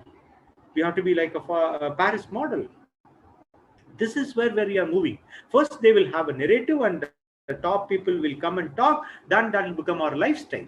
And whoever is talking about Pachapatni Varatam, firewalk, will be looked down by the society as a fanatic and century of 20th people. And slowly they will build a public opinion and finally it will become a law. So only you can talk and you have to forget about it. That's exactly happened to our Gurukul system. What we were trying to do, we were just trying to revive it, what it was there. And which law was supporting. Forget about supporting. How much is all got turned against us. Okay, so this is one of the major challenging question to all of us. Why? That's where we are seeing innumerous time in Hindu medicine, Hindu education, Hindu economics. Everywhere the pattern is getting repeated. The gurus who is trying to stand up for this in name of universality. All gurus, I mean, maybe, I don't know, maybe after some time, there may be, we all will start believing that nationalism is what Hinduism. I remember Swamiji used to talk about a beautiful story, how a tribal woman go for a pregnancy, in one of the Jivan Mukti books, he nicely went and she goes to room and cut and she comes, it's a casual thing. Today, the same thing, one of the healer who was trying to do in Tamil Nadu got arrested. Of course, we can always debate, is secure, safe, all this properly, it is all done or not. Before 50, 60 years, all the, birth was happening in the home. I born in the home in my village, Agraharam. And once a lady came and just done that. So now that has become legal and that gentleman who was talking about this got arrested. This is exactly happening. I hope all of you understand. So what we were using will be talked about in name of humanity, in name of security, in name of safety measurement, in name of health, it will become illegal. So indigenous, all our system, whether it's an economic, medicine, it's It's not going to be a long time. It will become illegal, and legal will say you, hey, don't even do a service. We know all of this. In the Arab countries, you cannot do your Ayyappa bhajan or any bhajan outside, right? We know that. And we respect, because that is their country. They are the Islamic country. They openly declare it. And the rules are openly defined. They can't do bhajan in the street and other things. In our secular country, what happened? One religion, they want in the busiest city of Bombay, Chennai, anywhere, they have a complete right to occupy and do the prayer. Is it so-called majority religion, so-called majority people in this country and Nepal? Do we have a right to do that? If you do, you will be branded immediately as not a law-abiding citizen. If you are a guru, if you are a spiritual teacher who is talking about this, you will be condemned. And what all the ways, in books and not in books, they know how to just make you outskirt this society, and they can just make so-called neutralize the Hinduism. There are many things. There are many enemies for us. One is who is coming upfronting and saying that this is, we won't accept it. It's completely not acceptable. Fine, at least we can talk with them, we can fight with them, we can put our point. There are few people comes and just having the cover of Hinduism, so-called neo-Hindutwas, which is they are against our all these indigenous practices. They wanted to have all so-called scientific proof as per the modern Western standards. That's why Swamiji says it's scientifically unscientific. Logically logical, whatever way it is, it's so bad. So let's all understand. So what is the only solutions we can have? The only solution is simple. We need to have a legitimate place. We need to have a legitimate ground. We have a fantastic seed. If there is a fantastic, I read somewhere, like all the beautiful seed of the villages will be there in the temple tower. Okay, that's called Vidai Nellu. So when anything happen, any flood is happening, that will be used. That seed will be used for the next year, farming and other things. They call Vidai Nellu. Vidai Nell. That's similarly the best part of Hinduism, as a seed of it, Swamiji tried to keep in one place, which will be useful for the future. So let's understand that's one of the reasons. So all of us here, we all know Kailasa. That's why we have a vote bank. Take up this message. Let us all understand why we are doing Kailasa, for what Swamiji is trying to do.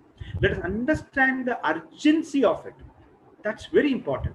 From all corners, we see the life status is outside is very cool and all are supportive to Hinduism. I'm sorry, let's not be in the highest level of utopian dream.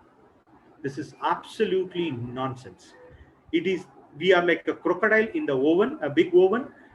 Now the water is little hot, but once it becomes hotter and hottest, we are all going to die.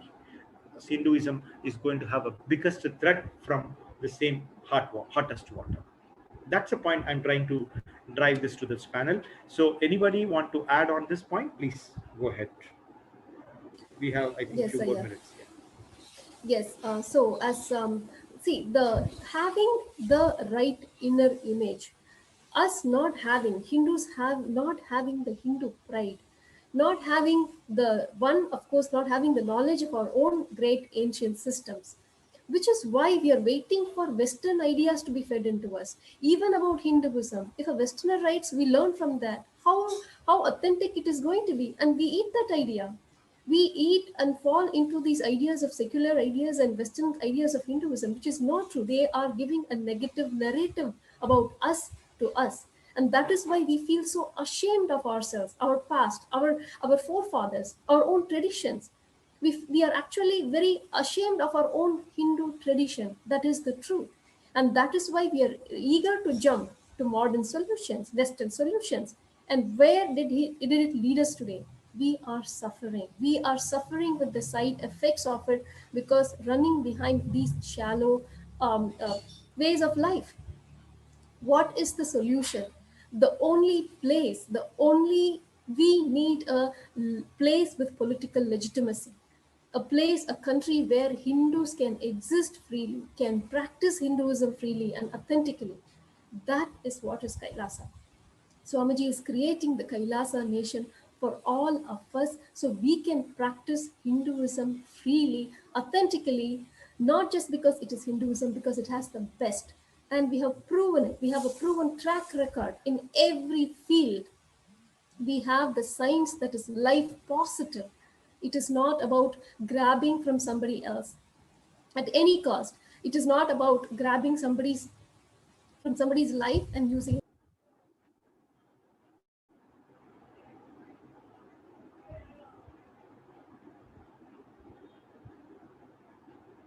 Sorry, yeah, please continue.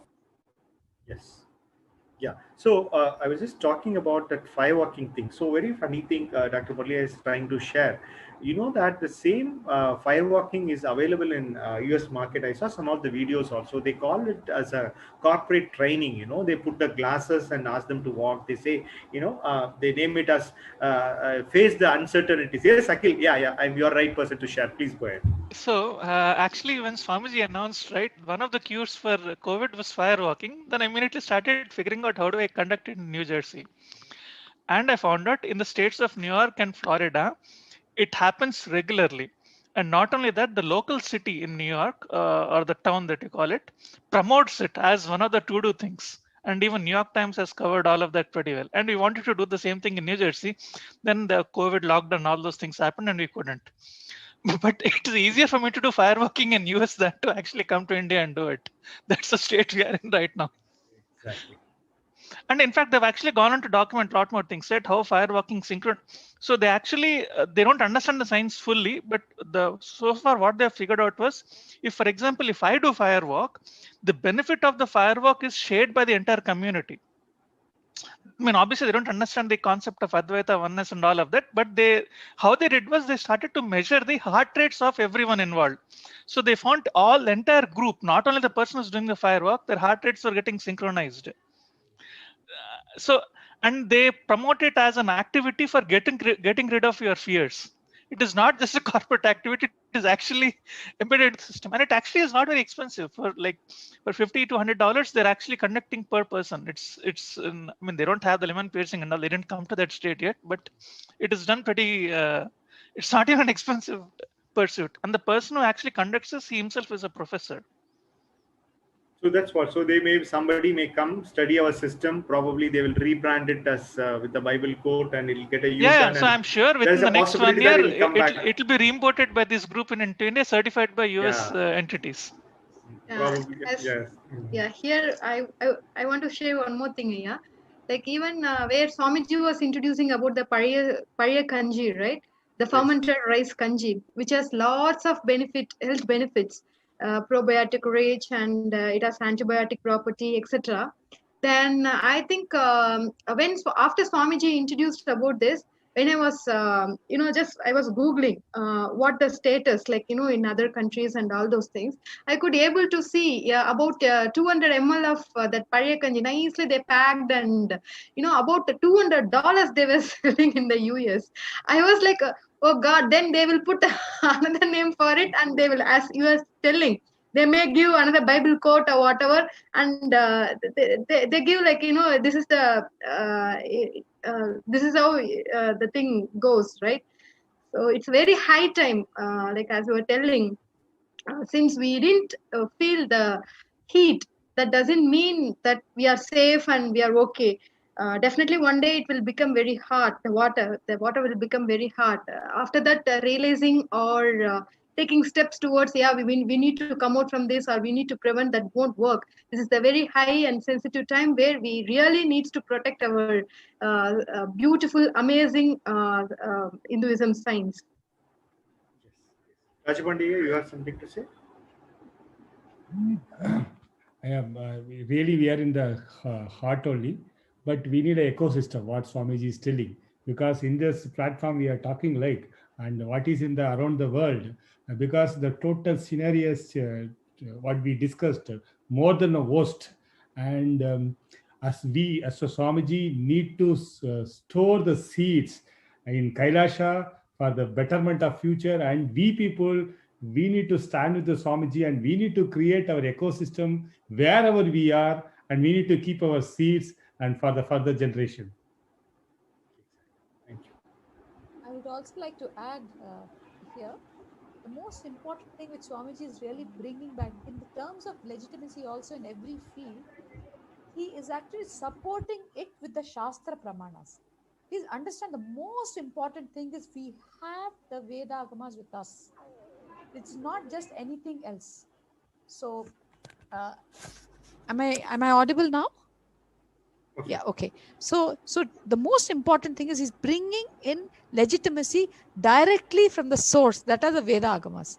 And for everything that we are actually providing to the world, we have the Shastra Pramanas, we have the Apta Pramana, all the evidences from the ancient scriptural texts.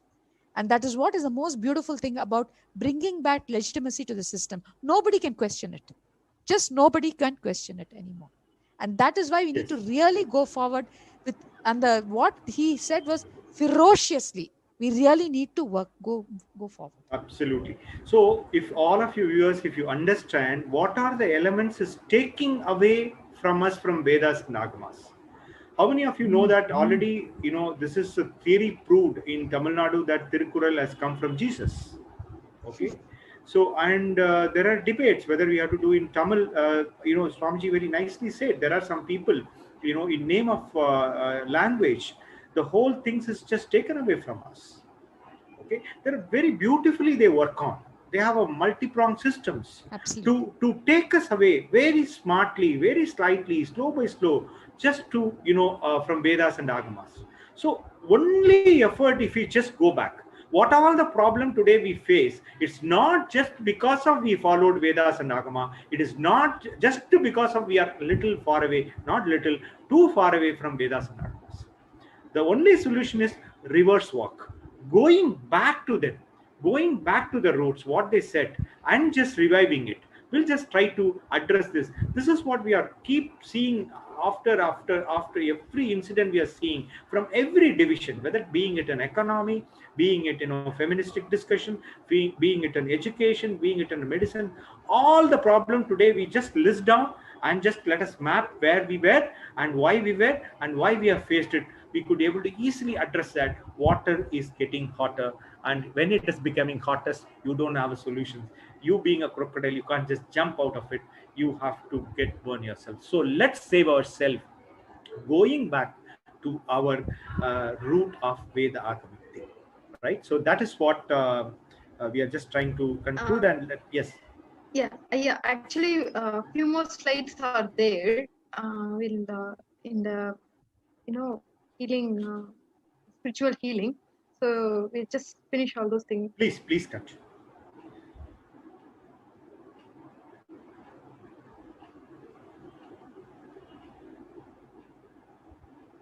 Right.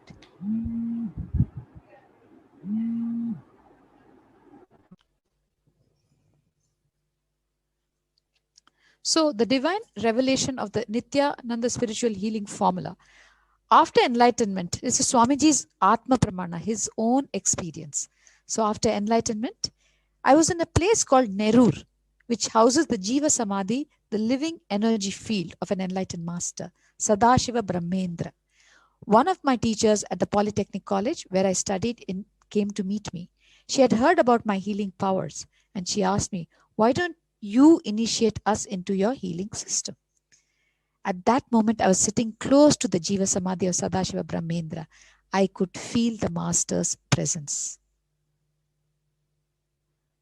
Suddenly, I heard a sound. When I turned, I saw Sadashiva Brahmendra standing there right in front of me. He gave me a tuft of darbha grass and told me to give it to the teacher and tell her to start healing with it. Just as the thought how entered my inner space, the formula for transferring the healing technology was revealed. I used this divine knowledge to transfer to others the divine experience I myself had. I initiated my teacher as the first Nithyananda spiritual healer. This is the history of the unique, effective, and divine method of healing, Nithyananda spiritual healing, which has so many just sprung forth from the enlightened consciousness and so many healers worldwide.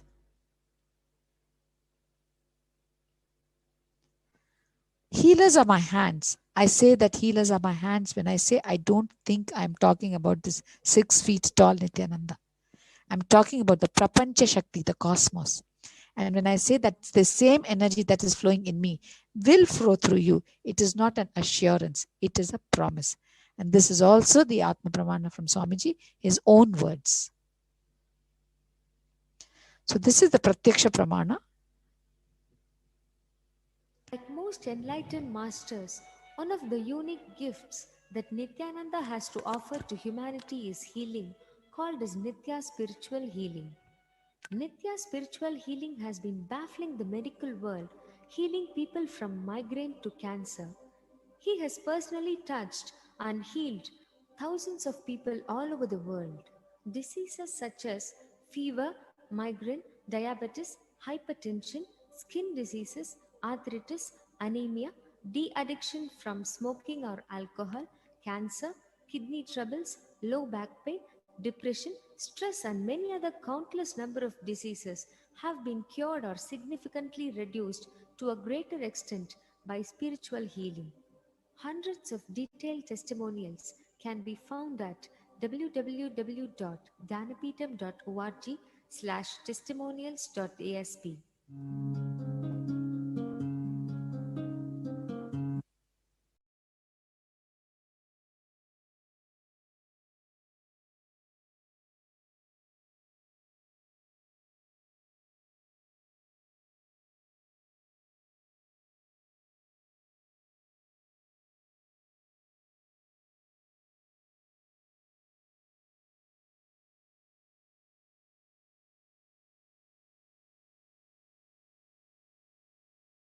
Style for this to be given to others. So basically, why no to drinking, smoking, or eating non-vegetarian food after healer's initiation? So when you meditate and practice, yes, ma. Right. The next slide, ma. Right. So when you meditate and practice healing, you will have a beautiful and continuous energy flow. In that high level of energy, if you drink the low energy alcohol and this high energy of meditation will oppose each other. Indulging in these practices creates basically a negative energy in the body. So the lifestyle of a healer is a commitment by you to you. This is a most important thing as far as basically the lifestyle even in our sampradaya is concerned. It is primarily a commitment by you to yourself, a declaration which comes from the level of the being. So do not suppress yourself. Do not fight with yourself. You know it is not good for you. So also understand and internalize that drinking, smoking, or eating non-vegetarian food will oppose the beautiful energy flow in you that will happen through healing.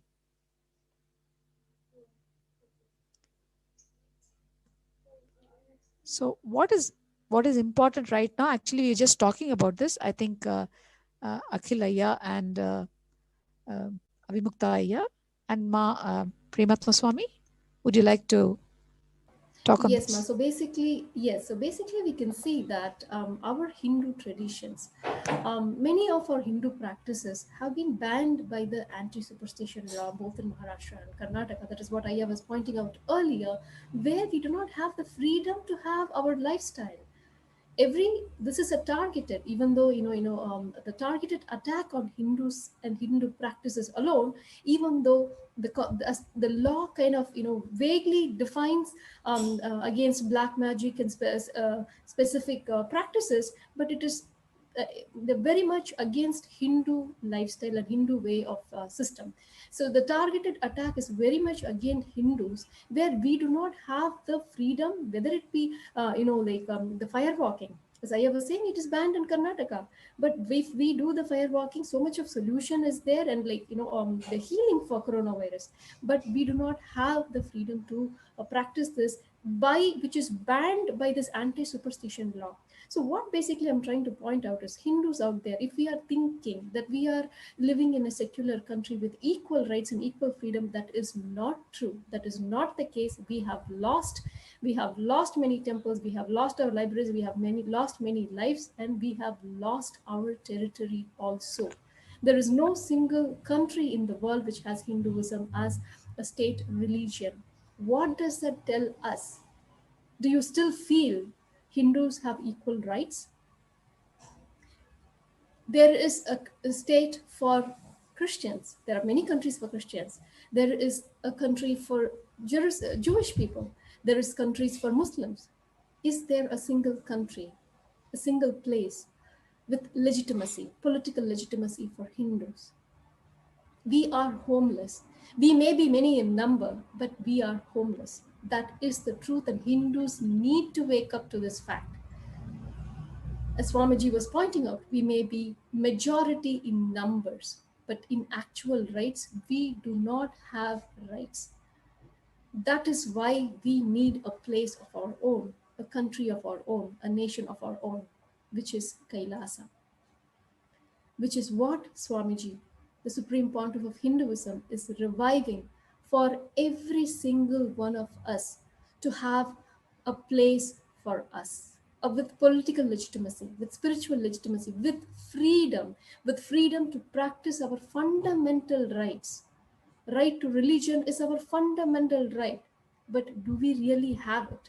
That is the question that every single one of us need to ask. The truth is,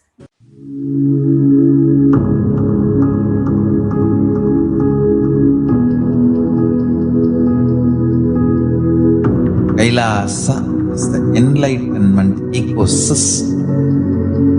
It may be mapped on a temple, monastery, adinam, a nation. It may be mapped on planet Earth, but Kailasa itself is an enlightenment ecosystem. Thousands and thousands radiating light. Millions and millions manifesting power, living together all over the world, happily, blissfully, peacefully, powerfully.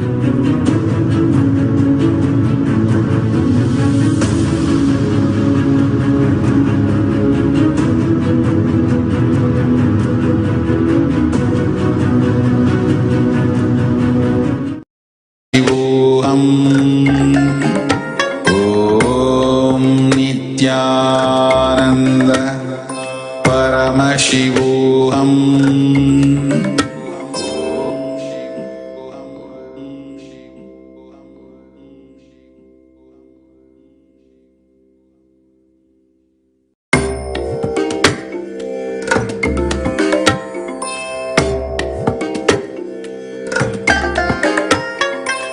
I bless you all. Let you all open all your three eyes and manifest the powers of Mahasannidhanam. Om Nithyananda Paramashivoham. Om Nithyananda Paramashivoham. Om Nithyananda Paramashivoham. Nithyananda Paramashivoham. Om Nithyananda Paramashivoham. Om Nithyananda Paramashivoham.